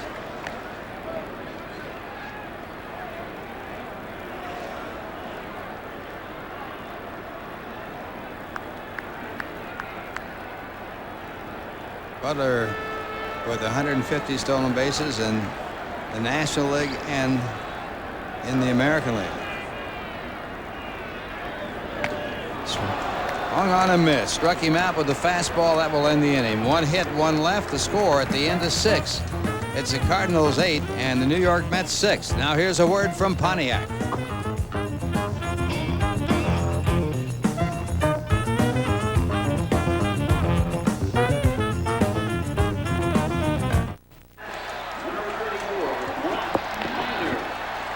Top of the 7th inning, the Cardinals leading by a score of 8-6. A new pitcher in the ball game, Blas Minor, coming over to the Mets from the Pittsburgh Pirates. Minor has worked 3 innings so far, has given up no hits, and he has a record of no wins, no losses, and no saves. Minor will be the 3rd pitcher used by the Mets skipper, Dallas Green. Saberhagen started, went 5 innings. He's on the losing side of this ball game. Mike Remlinger came in and worked 1 inning, gave up a run. And now it's Blas Minor, and also now coming in for the play-by-play, replacing Gary Thorne, Tim McCarver. All right, Ralph, thank you very much. Nice to be back. 8-6 ball game. Cardinals on top. The Mets have never led in this game. The Cardinals led 1-0, 4-0, 4-1, 5-1, 5-2, 7-2, 7-6, and now it's 8-6 as Scott Cooper leads it off here in the 7th inning. Blas Minor, 29 years old, his best year for Pittsburgh back in 1993 when he was 8-6. He'll be facing Cooper to lead it off. Scott is 0 for 2 on the night. He did walk intentionally and score a run in the 3rd inning. And we do not show people on the field. This is the 3rd interruption of this ball game.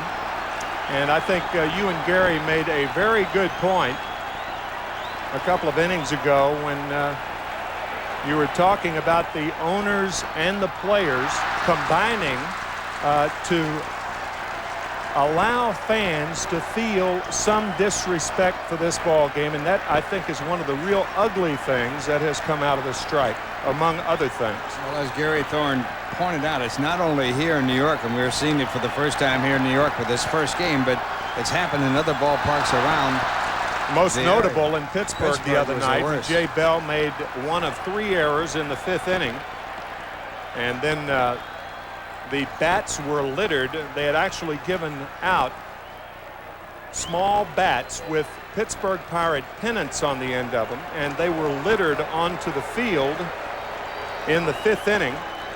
And it was dangerous enough to where Jay Bell, who was the Pirates representative, left the field.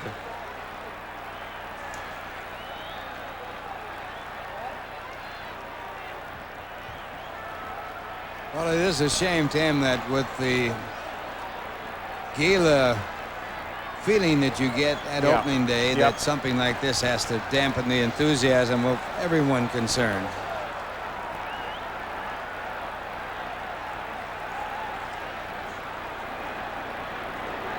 Well, Scott Cooper is ready, and so is Blas Minor. And he takes strike 1.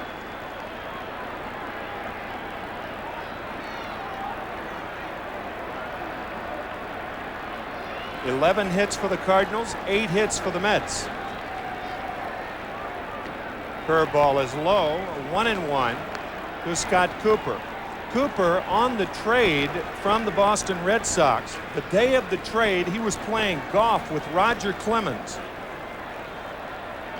Low with the splitter. It's 2 balls and a strike to Scott. And on the 6th hole, one of the grounds members of the golf course at which he was playing in Fort Myers came to the twosome, Scott and Roger, and said Dan Duquette has called. Dan is the general manager of the Red Sox. This one looped towards second. 1 out as Kent makes the catch, and Brian Jordan coming up. Well,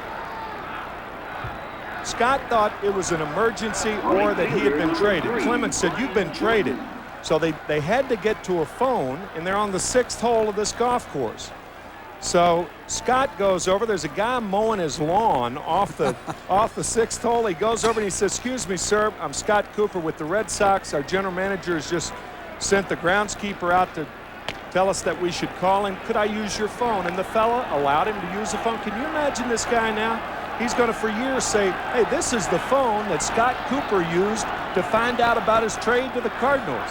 1-0 to Jordan. That phone will be in some collector's house sometime for a few $1,000s. Yeah, possibly. Well, the other side of that coin, if he'd been playing with Rick Minor, our producer, he could have used his cellular phone and had no problem. Continue right on playing. 1-1 to Jordan, who's had a fine night. 2 RBIs. His first, make that his 2nd home run of the year, and that's his 3rd hit of the night.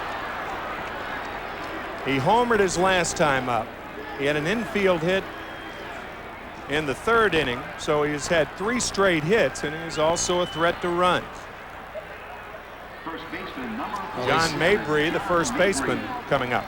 He certainly is A tough man to get out for the Mets pitchers over his career. He's at .333 against the Mets, and certainly better than that here tonight. You're not going to get him out pitching him away. We said that earlier, and the one strike that Saberhagen threw is the prototypical way to get Jordan out. Now, you're not going to do it all the time. He's a big league hitter, but you've got to impress him inside. He's got a football swing. You made that point earlier about being muscle-bound or tied up inside high with fastballs, and to make it even more expressive, Steve Garvey, who was a great football player at Michigan State, yes, I believe, sir. and he said he had to deprogram himself. He had to get rid of some of those muscles in order to be a good hitter as a baseball player. 1 ball, no strikes to John Mabry. The Cardinals are leading 8-6 here in the 7th with Jordan on at first, and the fastball is outside. 2 balls and no strikes. I'll bring up a name, a teammate of yours from Ohio State, Vic Janowitz. That ran him right out of the big leagues. High fastballs tight. He was some football player, played pro football. Outside, ball 3. So Minor can't find the plate. Janowitz used to play, of course, for Ohio State, and one of the great lines I've ever heard was issued by Hilda Chester, a woman who used to be at Ebbets Field with a cowbell. One time a pop foul went up at Ebbets Field. He was catching for us with Pittsburgh, and she yelled out to him, "Signal for a fair catch." There's a strike to Mabry, 3-1. We'll see if Jordan runs here. Back in the early 50s, the fair catches were in vogue then. I guess they were. Yes, they were. Yeah.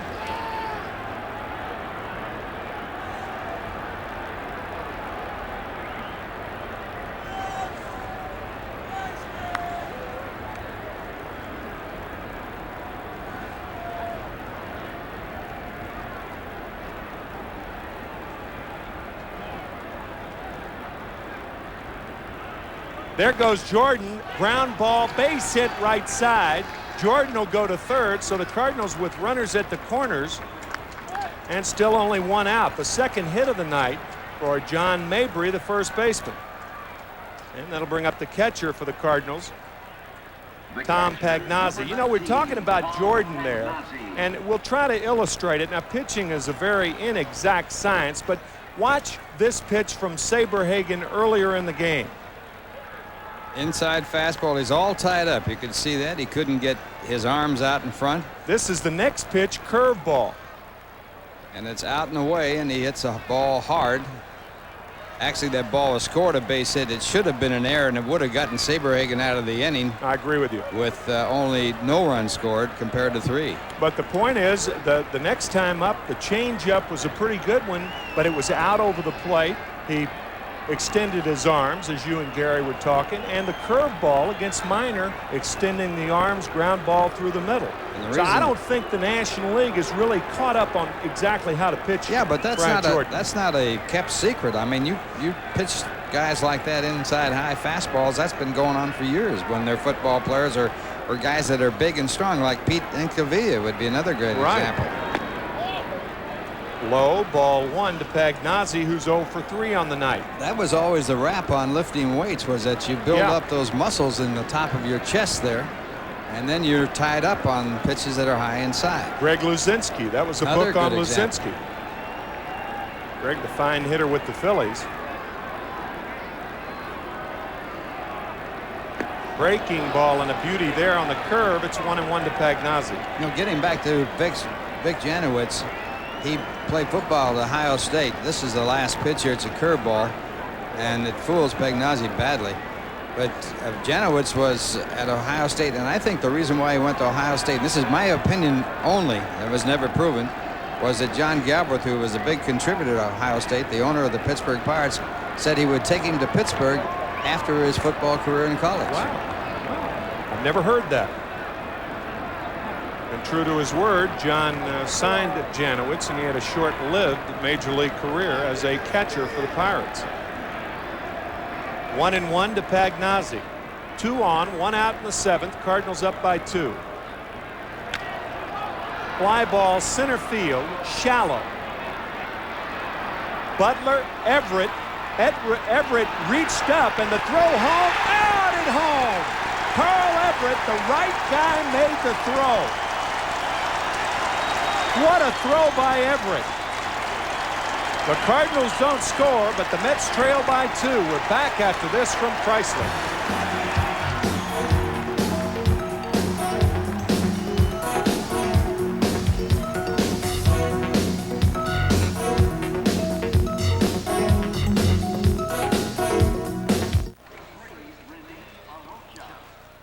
Darnell Coles has entered the game as the Cardinals lead by 2. The Mets had never been ahead in this game. There's Darnell, formerly with the Detroit Tigers. Played with several major league teams, Seattle Mariners. And the new pitcher is Rene Arocha. Arocha, born in Havana, Cuba. Signed by St. Louis as an undrafted free agent in 1991 after St. Louis obtained his rights in a lottery selection after he defected to the United States from his native Cuba. He played on 3 World Championship amateur teams with Cuba, the Cuban national team, and he led that club to the Cuban World Series Championship in 1990. Well, Tim, you called this right. Tagged up at third, a football player, Ryan Jordan. The catch is made by the right man, Carl Everett, who has a strong arm. That throw came in all the way in the fly. And Jordan, a great football player, is down and out at home plate. Yeah, you wonder if Jordan had been more successful either running into Hundley or sliding outside of Hundley. But the way he did try to score made it easier as Brogna hits one deep to center. Back is Lankford, and it's gone. Home run, Rico Brogna.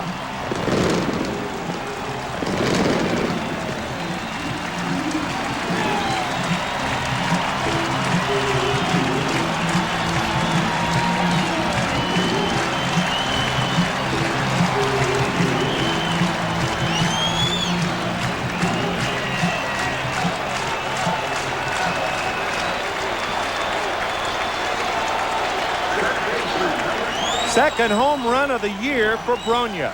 Brogna had hit his first home run, the first home run ever hit at Coors Field in Denver, and now here's his second. Bonilla hits the curveball foul. It's now an 8-7 Cardinal lead. Brogna almost hit the ball in Coors Field about the same spot. What in route? Yes, it center was. field. Center field. Mets have 2 home runs tonight, both in center field, and both hit a ton. The first one by Carl Everett. Make that 3 home runs tonight. Bonilla has one also. Everett's 417 feet, and this one not quite as far, but certainly as effective. So 3 home runs for the Mets tonight. And it's 2 balls and a strike to Bonilla. Line drive, left field, it's going to drop. Bonilla is going to have a double, and he's at second with nobody out. Bonilla, representing the time run, is now 3 for 4 in the game, a home run and 2 doubles.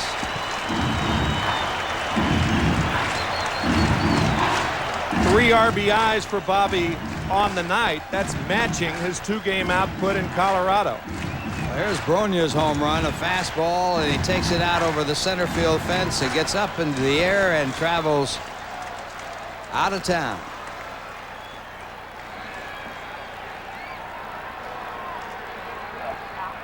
So Bonilla at second base. He represents the potential tying run. Jeff Kent is the batter. Now Kent's an RBI man, but he had a long talk with Mike Cubbage at third. David Segui's the on-deck batter. There's Mike Cubbage. Segui on deck. We'll see what Kent's going to do. You don't want your RBI man to feel for the ball and push it to the right side. Check swing, strike 1. The perfect thing for him to do is to swing away and try to hit the ball toward the center of the diamond or the right center of the diamond. That swing indicated that was what he was trying to do. He was trying to inside out a fastball that was inside. Yeah, well, that's how you combat that play. If a right-handed batter's trying to hit the ball the other way, a pitcher's going to try to pitch him inside to prevent that. Absolutely. Look at Pagnozzi setting up inside. And it hit him. So Jeff Kent is hit by the pitch as Joe Torre's pitcher, Rene Arocha, was trying to pitch him inside, but it was too far inside. How about that?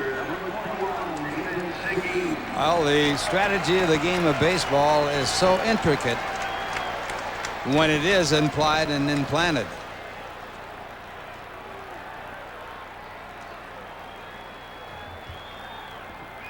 So now Arocha, who has faced 3 batters and has not retired any, getting the talk and a nice conversation from the pitching coach.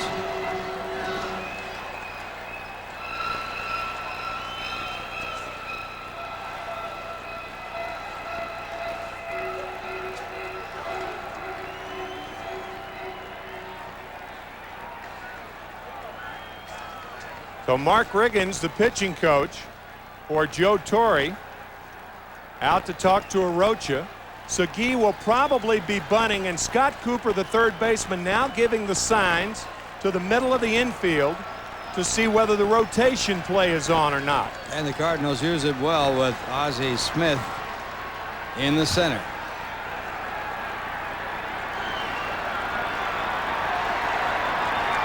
Segui's bunting, and the slider backs up but stays on the corner. Strike one.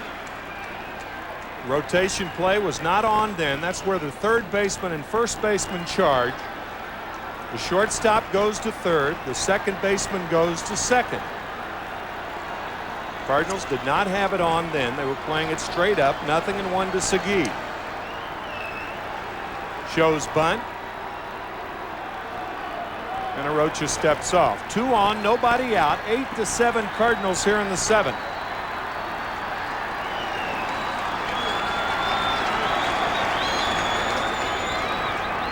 Bunting, Arocha will have to go to first. Could have had a play at third base, but the bunt successful as Segui does the job. Runners advance up 90 feet. The Mets with runners at second and third, 1 out, and Carl Everett will be the batter. Well, he had an outside play at third base, but it would have been a tremendous gamble. They wanted to make the sure out. The call is made by the catcher where the pitcher is supposed to go. He goes to first base where Oquendo makes the catch, and the sacrifice effected. Perfect bunt, making the third baseman field the ball so he cannot make a play at third. Well, Carl Everett will be walked intentionally to get to Todd Hundley, and the last time Hundley came up with the bases loaded, he hit a home run in the opening game of the season, his second career grand slam. It was against the right-hander for the Colorado Rockies, Bill Swift. Tied the ball game at 5. It was a big blow in the ball game that finally went to the Colorado Rockies in 14 innings after 4 hours and 47 minutes, the longest game ever played by Colorado in their brief career, 3 years. John Habian is throwing for the Cardinals. The Mets trail by a run. It's 8-7. We're in the 7th inning. The bases are loaded. No place to put Todd Hundley. Infield in double play depth. Hundley 0 for 3 on the night. I think Hundley trying to get something done in the center of the diamond. I think the second base umpire, Frank Bonilla, had to move from the shortstop side to the second base side. He's ready. So is Hundley. So is Arocha. Fly ball, left center field. Deep. Back. Off the wall. Bonilla scores. Kent scores. Everett to third. The Mets, for the first time tonight, take the lead 9-8.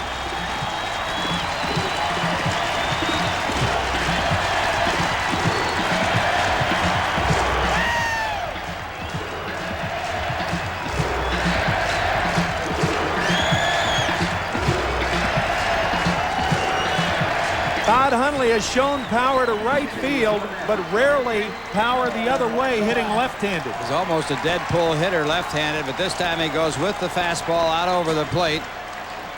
Picks up his 5th and 6th runs batted in as he puts the Mets in front by a score of 9-8. Infield in for the Cardinals. Joe Orsulak, the batter for Blas Minor. And the slider is low to Joe.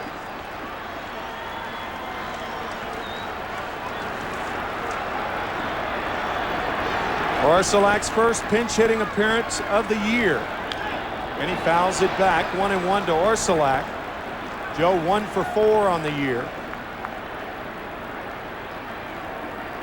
Joe Torre to the water cooler.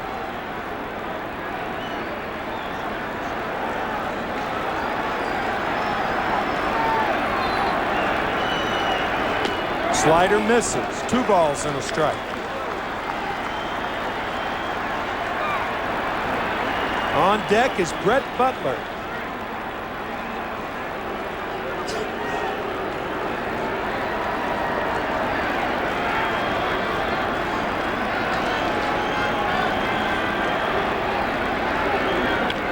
Grounded foul. 2-2 now to Orsulak. Blas Minor worked 1 inning. He was in trouble in the 7th, but a fine play by Carl Everett nailing Brian Jordan kept things at bay. That ended the inning, and the Mets have exploded for 3 here in the 7th to take the lead for the first time tonight. 2-2 to Orsulak. And he got him. The splitter gets Orsulak. First strikeout for Arocha, and that will bring up Butler, the center fielder. Center fielder number 22, Brett Butler.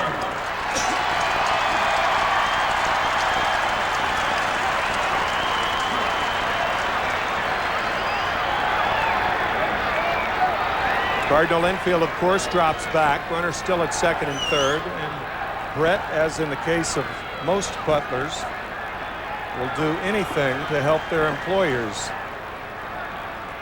He'd like to serve one right now. Outside, 1 ball and no strikes to Butler, who is 1 for 3. He's been on base twice this evening.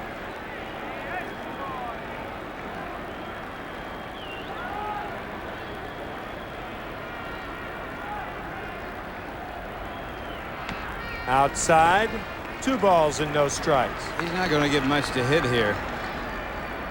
Cooper, the 3rd baseman, is in tight. You look at Ozzie Smith. He's pinched in about 2 feet. Oquendo is shallow, as is Darnell Coles, the first baseman. 2-0 to Butler. 2-1.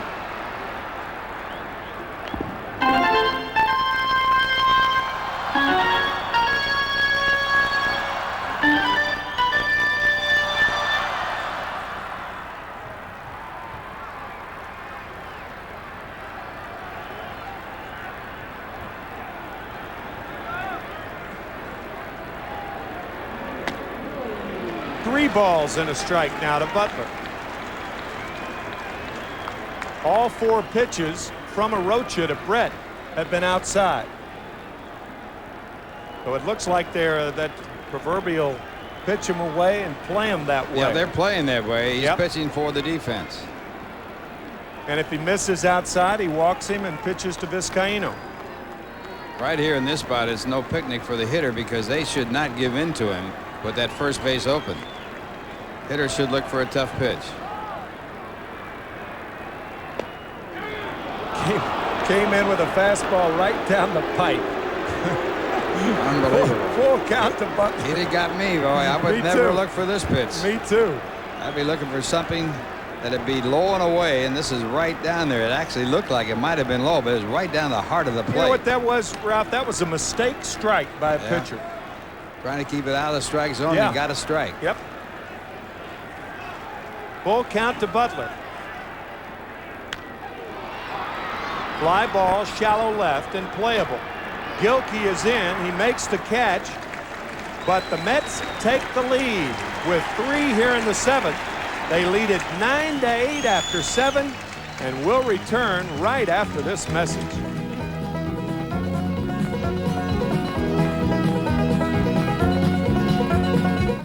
An alien attack leaves the crew battling for their lives on Star Trek Voyager, Sunday at 7.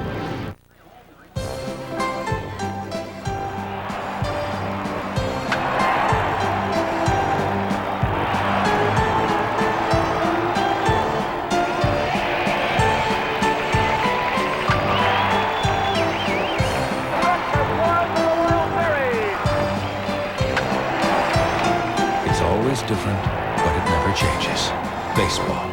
It's still the greatest game in the world, and we play it at Shea. Well, if this isn't a sweet deal, I never heard of one. Fans, we want to see you back at Shea, so come on out this weekend and enjoy baseball for $1. You heard me right, $1. That's $1. All individual game tickets for that game, the Mets and the Cardinals, this Saturday and this Sunday, are just $1. And on Saturday, everyone gets a Mets calendar from Carvel. And on Sunday, kids get a Tropicana backpack.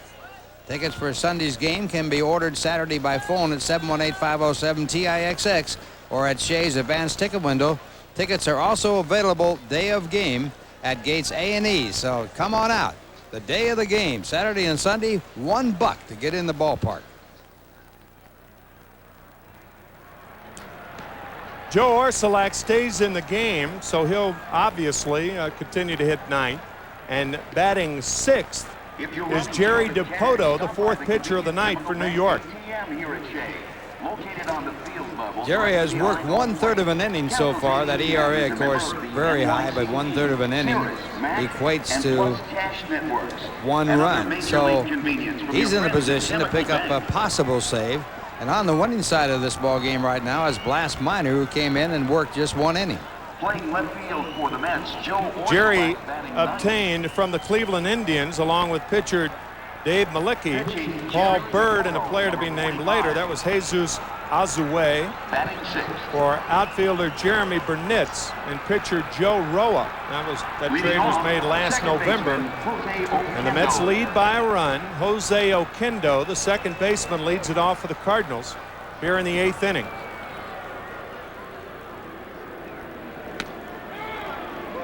On the outside corner, strike 1. Jerry DiPoto, born in Jersey City. Lives in North Olmsted, Ohio, right outside Cleveland now. 1 ball, 1 strike to Oquendo. Fly ball and foul. 1 ball and 2 strikes to Oquendo.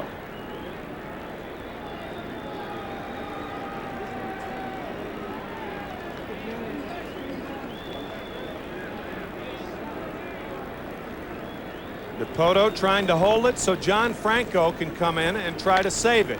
Grounded back to DiPoto. 1 out.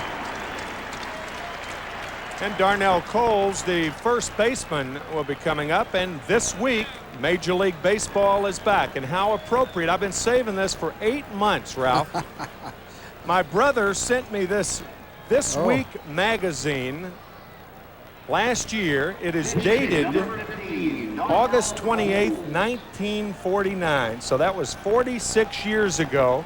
The Memphis Commercial Appeal ran the picture of Ralph Kiner on its cover as Coles went too far. 0-1 to Darnell. You want to hear the story behind that picture? Yes, I do. The story behind that picture, it was taken by Ozzie Sweet, one of the greatest photographers that ever lived. He's got a great book on all the pictures he's taken. Lined up the middle, base hit for Coles. And that picture was taken on the roof of Forbes Field. We went up there and got on the roof. And that ball on the sweet spot of the bat right there was nailed onto that bat. Well, you know, it looks kind of weird. I mean, certainly, photographers 46 years ago had to be very, very good photographers to catch they that. They couldn't do it, as a matter of fact. That ball was nailed on that bat. Look at that. I mean, that's That's unethical photography. No, it isn't. No, it's just not. as long as you make the cover, it doesn't count. Doesn't count, huh? That's right. Is it? That's the ball is nailed onto the bat. Well, a fella just came out and took the third base bag. Oh, this is getting out of hand. Yeah, this is the fourth interruption. And we will state again, the strike has probably given every loony in town the right in their minds that they should go on the field. Well, anyway, this it says about Ralph Kiner on the insert that Ralph, who has been touted in the press as one of the nation's most eligible bachelors, gets some 200 MASH notes a year. There it is, MASH notes. Now you have to tell me, two things. Number one, what's a MASH note? And number two, do you still have any? No, I don't have any, that's for sure. You have to throw those away when you get married. But a MASH note, of course, that's an old expression. Very old, as a matter of fact. Well, you know, I did know that, but I didn't know before, but I went to Roger Angel and asked Roger, and he said it's a love letter. Sort of actually. a love letter, sort yeah. Of sort of like I'd like to meet you sometime. Yeah. 200 a week, though. Yeah, well, that might be a slight exaggeration. Galen Pitts, the third base coach. Jerry DiPoto pitching to Bernard Gilkey, who has just worn the Mets out, not only tonight, but last year, too. With Coles on at first, and one out here in the eighth, the Mets on top by one.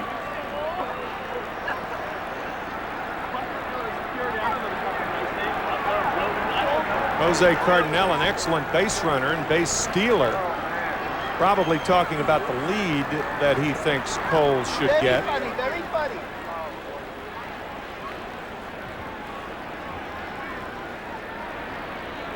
One ball and no strikes to Bernard Gilkey, the left fielder. We're in the eighth inning. 1-1 now to Gilkey. Taking out the National League scoreboard quickly here. It's the Cubs over the Expos 4-3. And it's the Giants over the Marlins 4-0. The Rockies lead the Astros 2-1 top of the eighth. Braves and Dodgers no score getting underway. Slider and a good one to Gilkey. A ball and two strikes to Bernard. And another final, the Phillies beat the Pirates.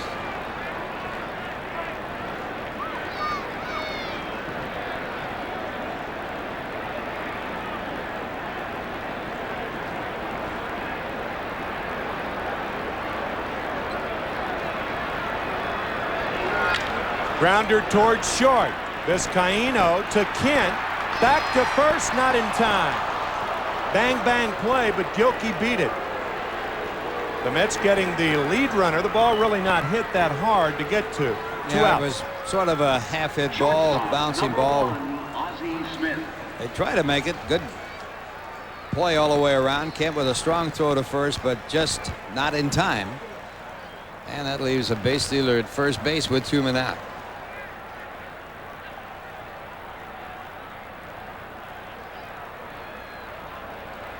Vizcaíno gets the lead runner. There are 2 outs, and Ozzie Smith the batter. He doubled in a run in the 6th inning, and he has 2 sacrifices and grounded into a double play. So Ozzie 1 for 2 on the night. Gilkey a threat to run at first.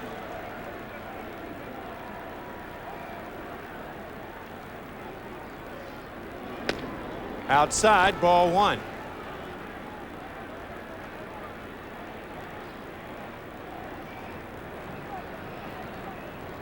Bernard Gilkey led the Cardinals last year in stolen bases with only 15. And even with the strike-shortened season, that's unusual for Cardinal runners to lead with that few stolen bases. Especially when you think of some of the great athletes they've had there over the years. The last big stolen base man was Vince Coleman. Not running, and the slider is tapped foul. 1 ball, 1 strike to Ozzie Smith. I would think that Joe Torre will allow Smith to hit up until 2 strikes. And if you see the count 1 and 2, then look for Gilkey to run. Talking to Cardinal now.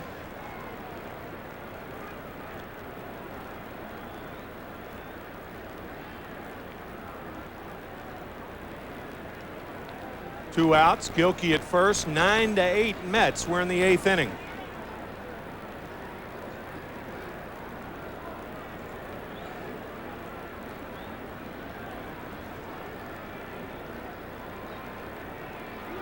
Pitch out, though Hundley and Bobby Wine, who calls those pitch outs from the dugout, thinking that Gilkey would run. That's where Wino is looking right now. He's looking out at Cardinal and Gilkey, and Hundley looking at Wine in the dugout. That's a good call.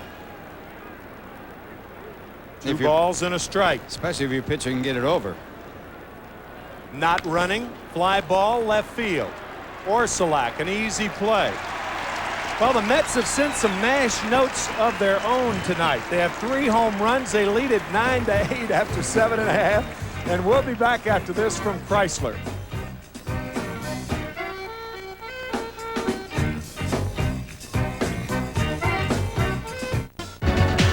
This is a News 9 update. Coming up on News 9 tonight, we go one-on-one with the champ, George Foreman. Wait till you hear what he says about that controversial fight. Then, I'm Russ Salzberg. After the game, the fans, are they coming back or not? also a new problem for search teams in Oklahoma City, plus Snoop Doggy Dogg's defense, and see what the Buttafuoco's are up to now. I'm Brenda Blackman. Join us after the game.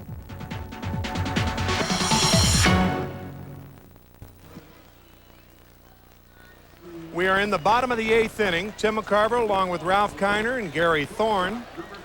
And we have a chance to take a look at our Dodge quiz of the day. The new Dodge quiz named the player turned broadcaster who was the youngest catcher ever to start a World Series game. Well, the first thought you'd have would be Tim McCarver, but I don't think that's right. I think Johnny Bench is. I think Johnny Bench is. I'm gonna give a guy. Oh, okay. The slider backs up but stays over to Vizcaíno. He's a guy I played with. Joe Garagiola. Joe Garagiola in 1946 with the Cardinals against the Red Sox. I think that might have been the answer. It could very well be. That was 1946. 1-1 to Vizcaíno. I think Bench was 23. I turned 23 during the '64 series. I didn't even think of Joe. I was thinking about that before. I think you're right. I think Joe was 21. He had a good series that year, too. He had a good series. 400 in about 18 at-bats. The Cardinals winning against the Red Sox in 7 games on the famous dash from first to home by Enos Slaughter on the double by Harry Walker. Everybody says that was a single, but it was a 2-base hit. Double. Grounder left side, off the glove of Smith, a rare error on the Wizard.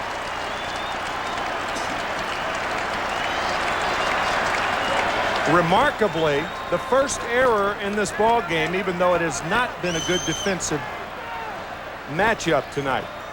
And Joe Torre, a catcher in his own right, who never played in a World Series, out to make a move. Well, it's breaking ball, and it's not hit too hard. It's that half hop, and Ozzie Smith on artificial turf practices that play day after day after day. It's a little different on the ground, on the dirt, so he'll be charged with an error. And if you were watching that, just mark it down. You can say someday in your life you saw Ozzie Smith make an error.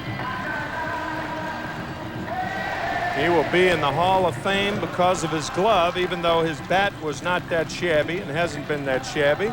Well, let's take a look at the new Dodge quiz. The answer, Joe Garagiola. Nice going, Slug. Age of 20. 20 years old in 1946. That was my first year, and so I knew Joe caught for the Cardinals at that time, and he was a young boy. Had hair then. It's 9-8 Mets, 1 on, nobody out. We're back after this from your local Honda dealer.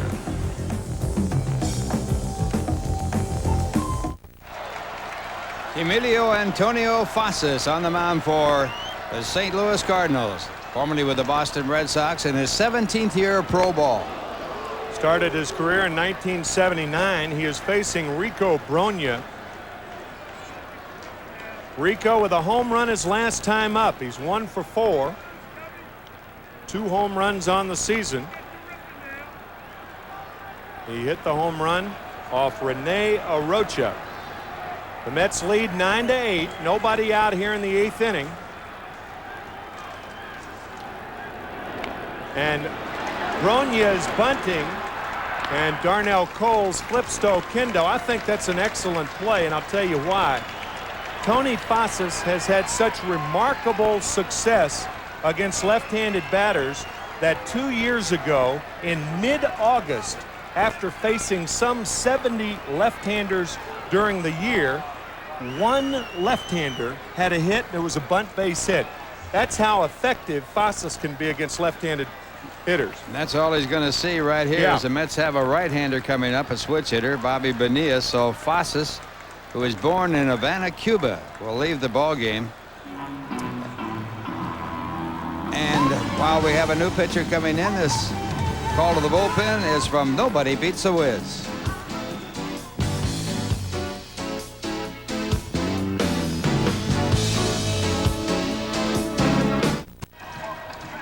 John Habian, the new pitcher for the St. Louis Cardinals, born in Bayshore, New York. Habian last year with the Cardinals, 1-0 with 1 save. His 1 National League win was against the Mets on May the 6th. He worked a 1-2-3 9th inning. So John Habian in to pitch to Bobby Bonilla. You think they'll pitch to him, Tim? No. I think they'll walk Bonilla and try to get a double play ball out of Kent. But remember what could loom large in this inning. Jerry DiPoto is batting 6th, so Dallas Green will have a chance to pinch hit for DiPoto as we take a look at the Toyota American League scoreboard. That's Jack McDowell's first start for the Yankees. Red Sox a winner, 10-4. Athletics over the Brewers, with the Brewers batting in the 10th inning. Angels over the Blue Jays. The Blue Jays winning their first 2 games. The Orioles with their strong pitching. The Rangers. And Bonilla will be walked intentionally as we finish up our Toyota American League scoreboard. This is kind of a no-brainer here, Ralph. You got to set up the double play. Yep. But Dallas Green knew that that was going to happen. But unless Kent hits into a double play, then you do have a chance for a pinch hitter for the pitcher, Jerry DiPoto, who is slated to hit 6th. And sure enough, Ricky Otero has come out of the dugout, and he'll be the pinch hitter if the pitcher's spot hits in this inning with John Franco warming. Franco will be in one way or the other in the 9th inning. Absolutely. Otero with 1 hit in his first major league at bat. He's been up only once in the major leagues after playing outstanding ball at Binghamton. So Jeff Kent, the batter, with 2 on and 1 out. Mets trying to extend their lead. They lead 9-8, and the fastball is high, ball 1. Kent on the night has doubled. He has been hit by a pitch, and Bret Saberhagen talking to Brett Butler. Bookend Brett's there.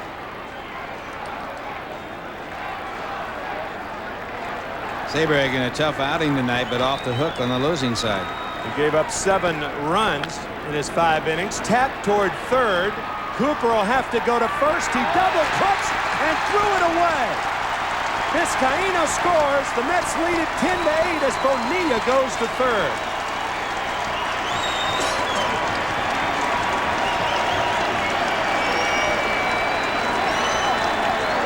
The second misplay of the night for Cooper. Now the other one wasn't scored an error. He made a terrible throw home and hit the runner in the back, and the runner scored. They didn't give him an error for some reason or other. And here is second error. Now he's won a Gold Glove twice. And he throws this one away, and it gives the Mets a big insurance run and a chance to keep it going as they go to the pinch hitter. Obviously no RBI on the play. Bonilla alertly goes to third with Otero up. You might think squeeze here, Even though Otero is a very fast runner, remote chance of a double play. Runners at the corners, 1 out, 10-8 Mets.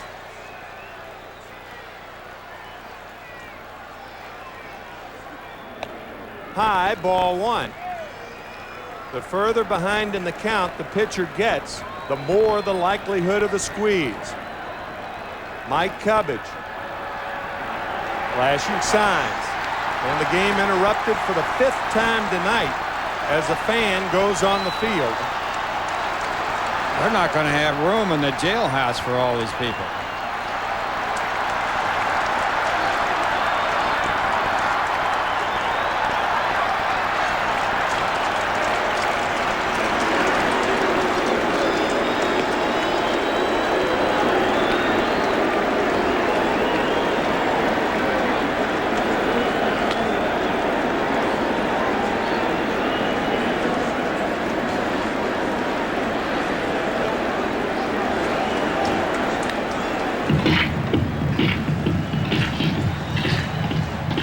I think you're right, Tim. I don't think any of this stuff deserves any comment. Mayor Giuliani looking on disparagingly, no doubt, with his son Andrew sitting next to him.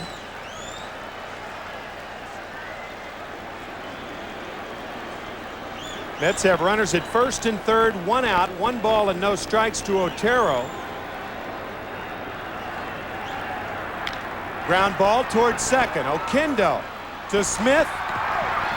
Out at first base. So Otero did hit into a double play, but the Mets tack on another run. They lead it 10-8 after 8, and we're back after this from Hillshire Farms.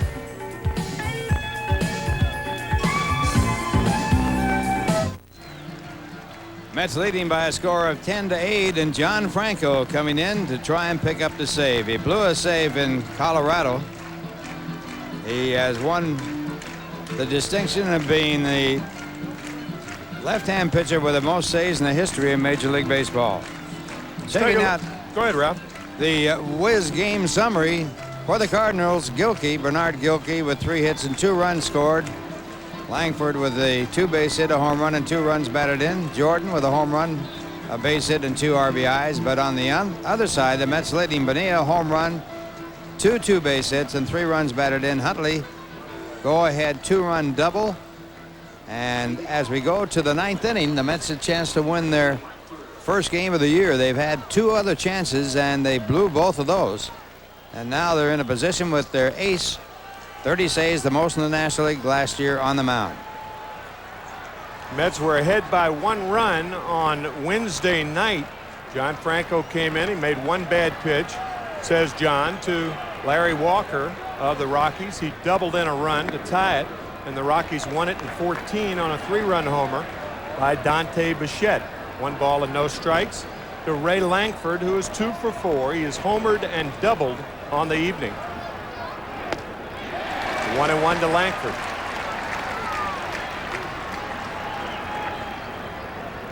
The thing that has really hurt the Mets in their 2 losses this year, and they should have won both of the ball games they had leads, was walks, putting runners on in scoring position and losing the ball game. Franco got beat when, with 1 man out, he walked a batter and then gave up that double to Larry Walker, and that knocked him out of a chance for his first save of the year. He had 30 last year to lead the National League.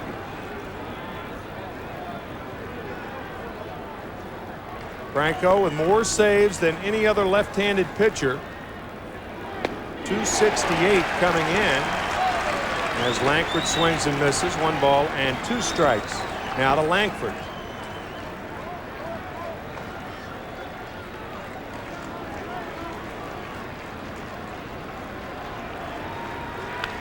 Slider cued to stay alive.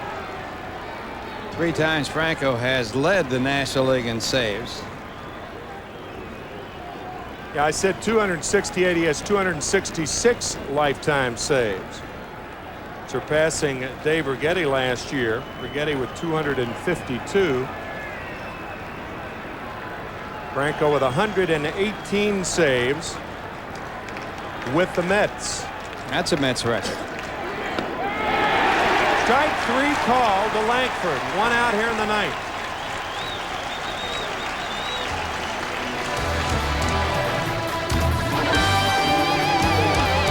Mets Baseball 95 has been brought to you by Budweiser Beechwood Age for a crisp, clean, classic taste by your Tri-State Jeep and Eagle dealers. There's only one Jeep, and it's only at your Tri-State Jeep and Eagle dealers. By the new Sunoco MasterCard that can earn you free Sunoco gasoline. Call 1-800-4-SUNOCO to apply. Scott Cooper, the third baseman, will be the batter. Mets lead by 2, trying to win their first ball game of the year.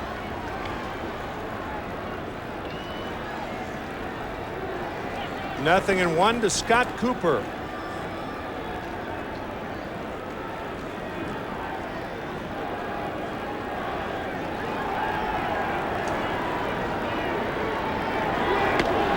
Strike 2 call. Nothing in 2 now to Cooper.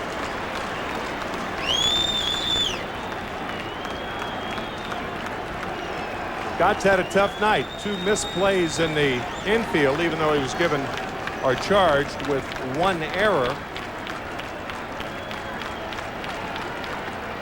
Did he go too far? No, says third base umpire Vance Harris. And naturally, an overreaction by the crowd. That's all the crowd needs is an excuse to boo the umpire. That is true. Well, I think he made a good call. Looked like he didn't go around. I still think that's the worst decision they made, to let the third or first base umpire call a strikeout. 2-2 now to Cooper. We think the home plate umpire should be the man in charge. Sometimes he gets blocked out, but I think probably they've gone to it too much. I mean, it's just automatic now to ask for the third or first base umpire. Occasionally, I think it's all right. Strike 3 call. No dispute there. 2 outs in the ninth. Also, Mets Baseball 95 has been brought to you by Bob's Stores. For people who wear clothes. Most people wear clothes. That means everybody. Most of the time, or at least some of the time. That's got to mean everybody then, right? Yeah. You know, I feel strongly both ways. That's like a definite maybe. Brian Jordan fouls it back. 0-1 to Jordan, who has had a terrific night. He's 3 for 4 with a home run, 2 singles, 2 RBIs. But the Cardinals trail by 2, not 1.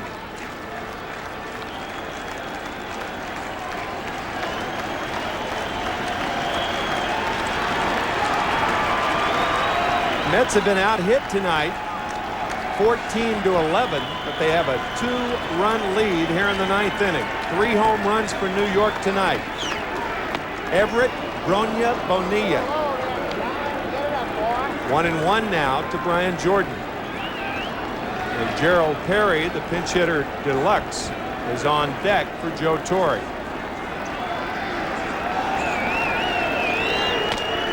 High ball 2, 2-1. That pitch by Franco right there seems like a nothing pitch. I mean, he is a low ball pitcher, and he missed high and outside. I guess that's why he walked off the mound. He's probably saying to himself, how can you throw that pitch up there? Ball 3. In my opinion, a walk is worse than a home run right here. Oh, I agree with you. I mean, it's demoralizing. Bret Saberhagen was taken out of the game in the bottom of the 5th inning. He's still around. Ball 4.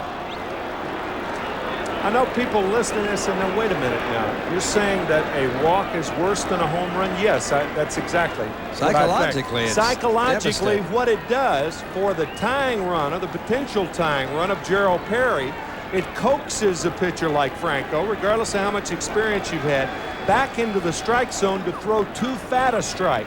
If a guy hits 9 miles, then you say, hey, still got a 1-run lead. It is very definitely a very psychological thing. Gerald Perry batting. And he takes strike one.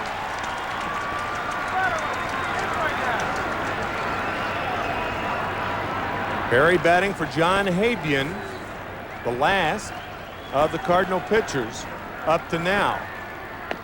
Strike two call. 0-2 to Perry.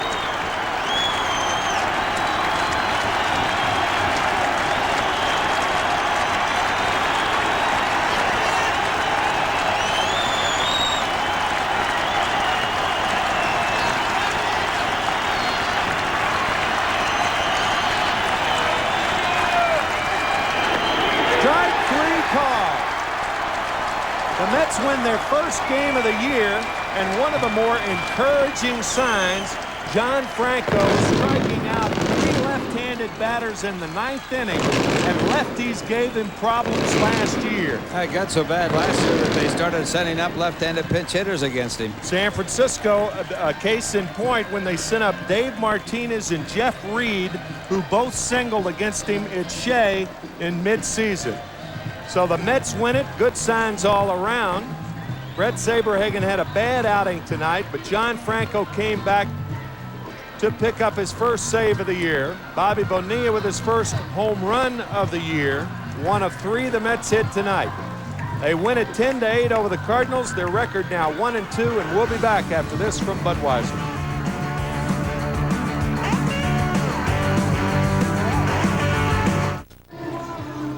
At 26,604, under the circumstances, a crowd as expected, saw a game as expected based on the Mets this year. They win it 10-8, and our Budweiser player of the game, Bobby Bonilla. But also a close second in the 7th inning.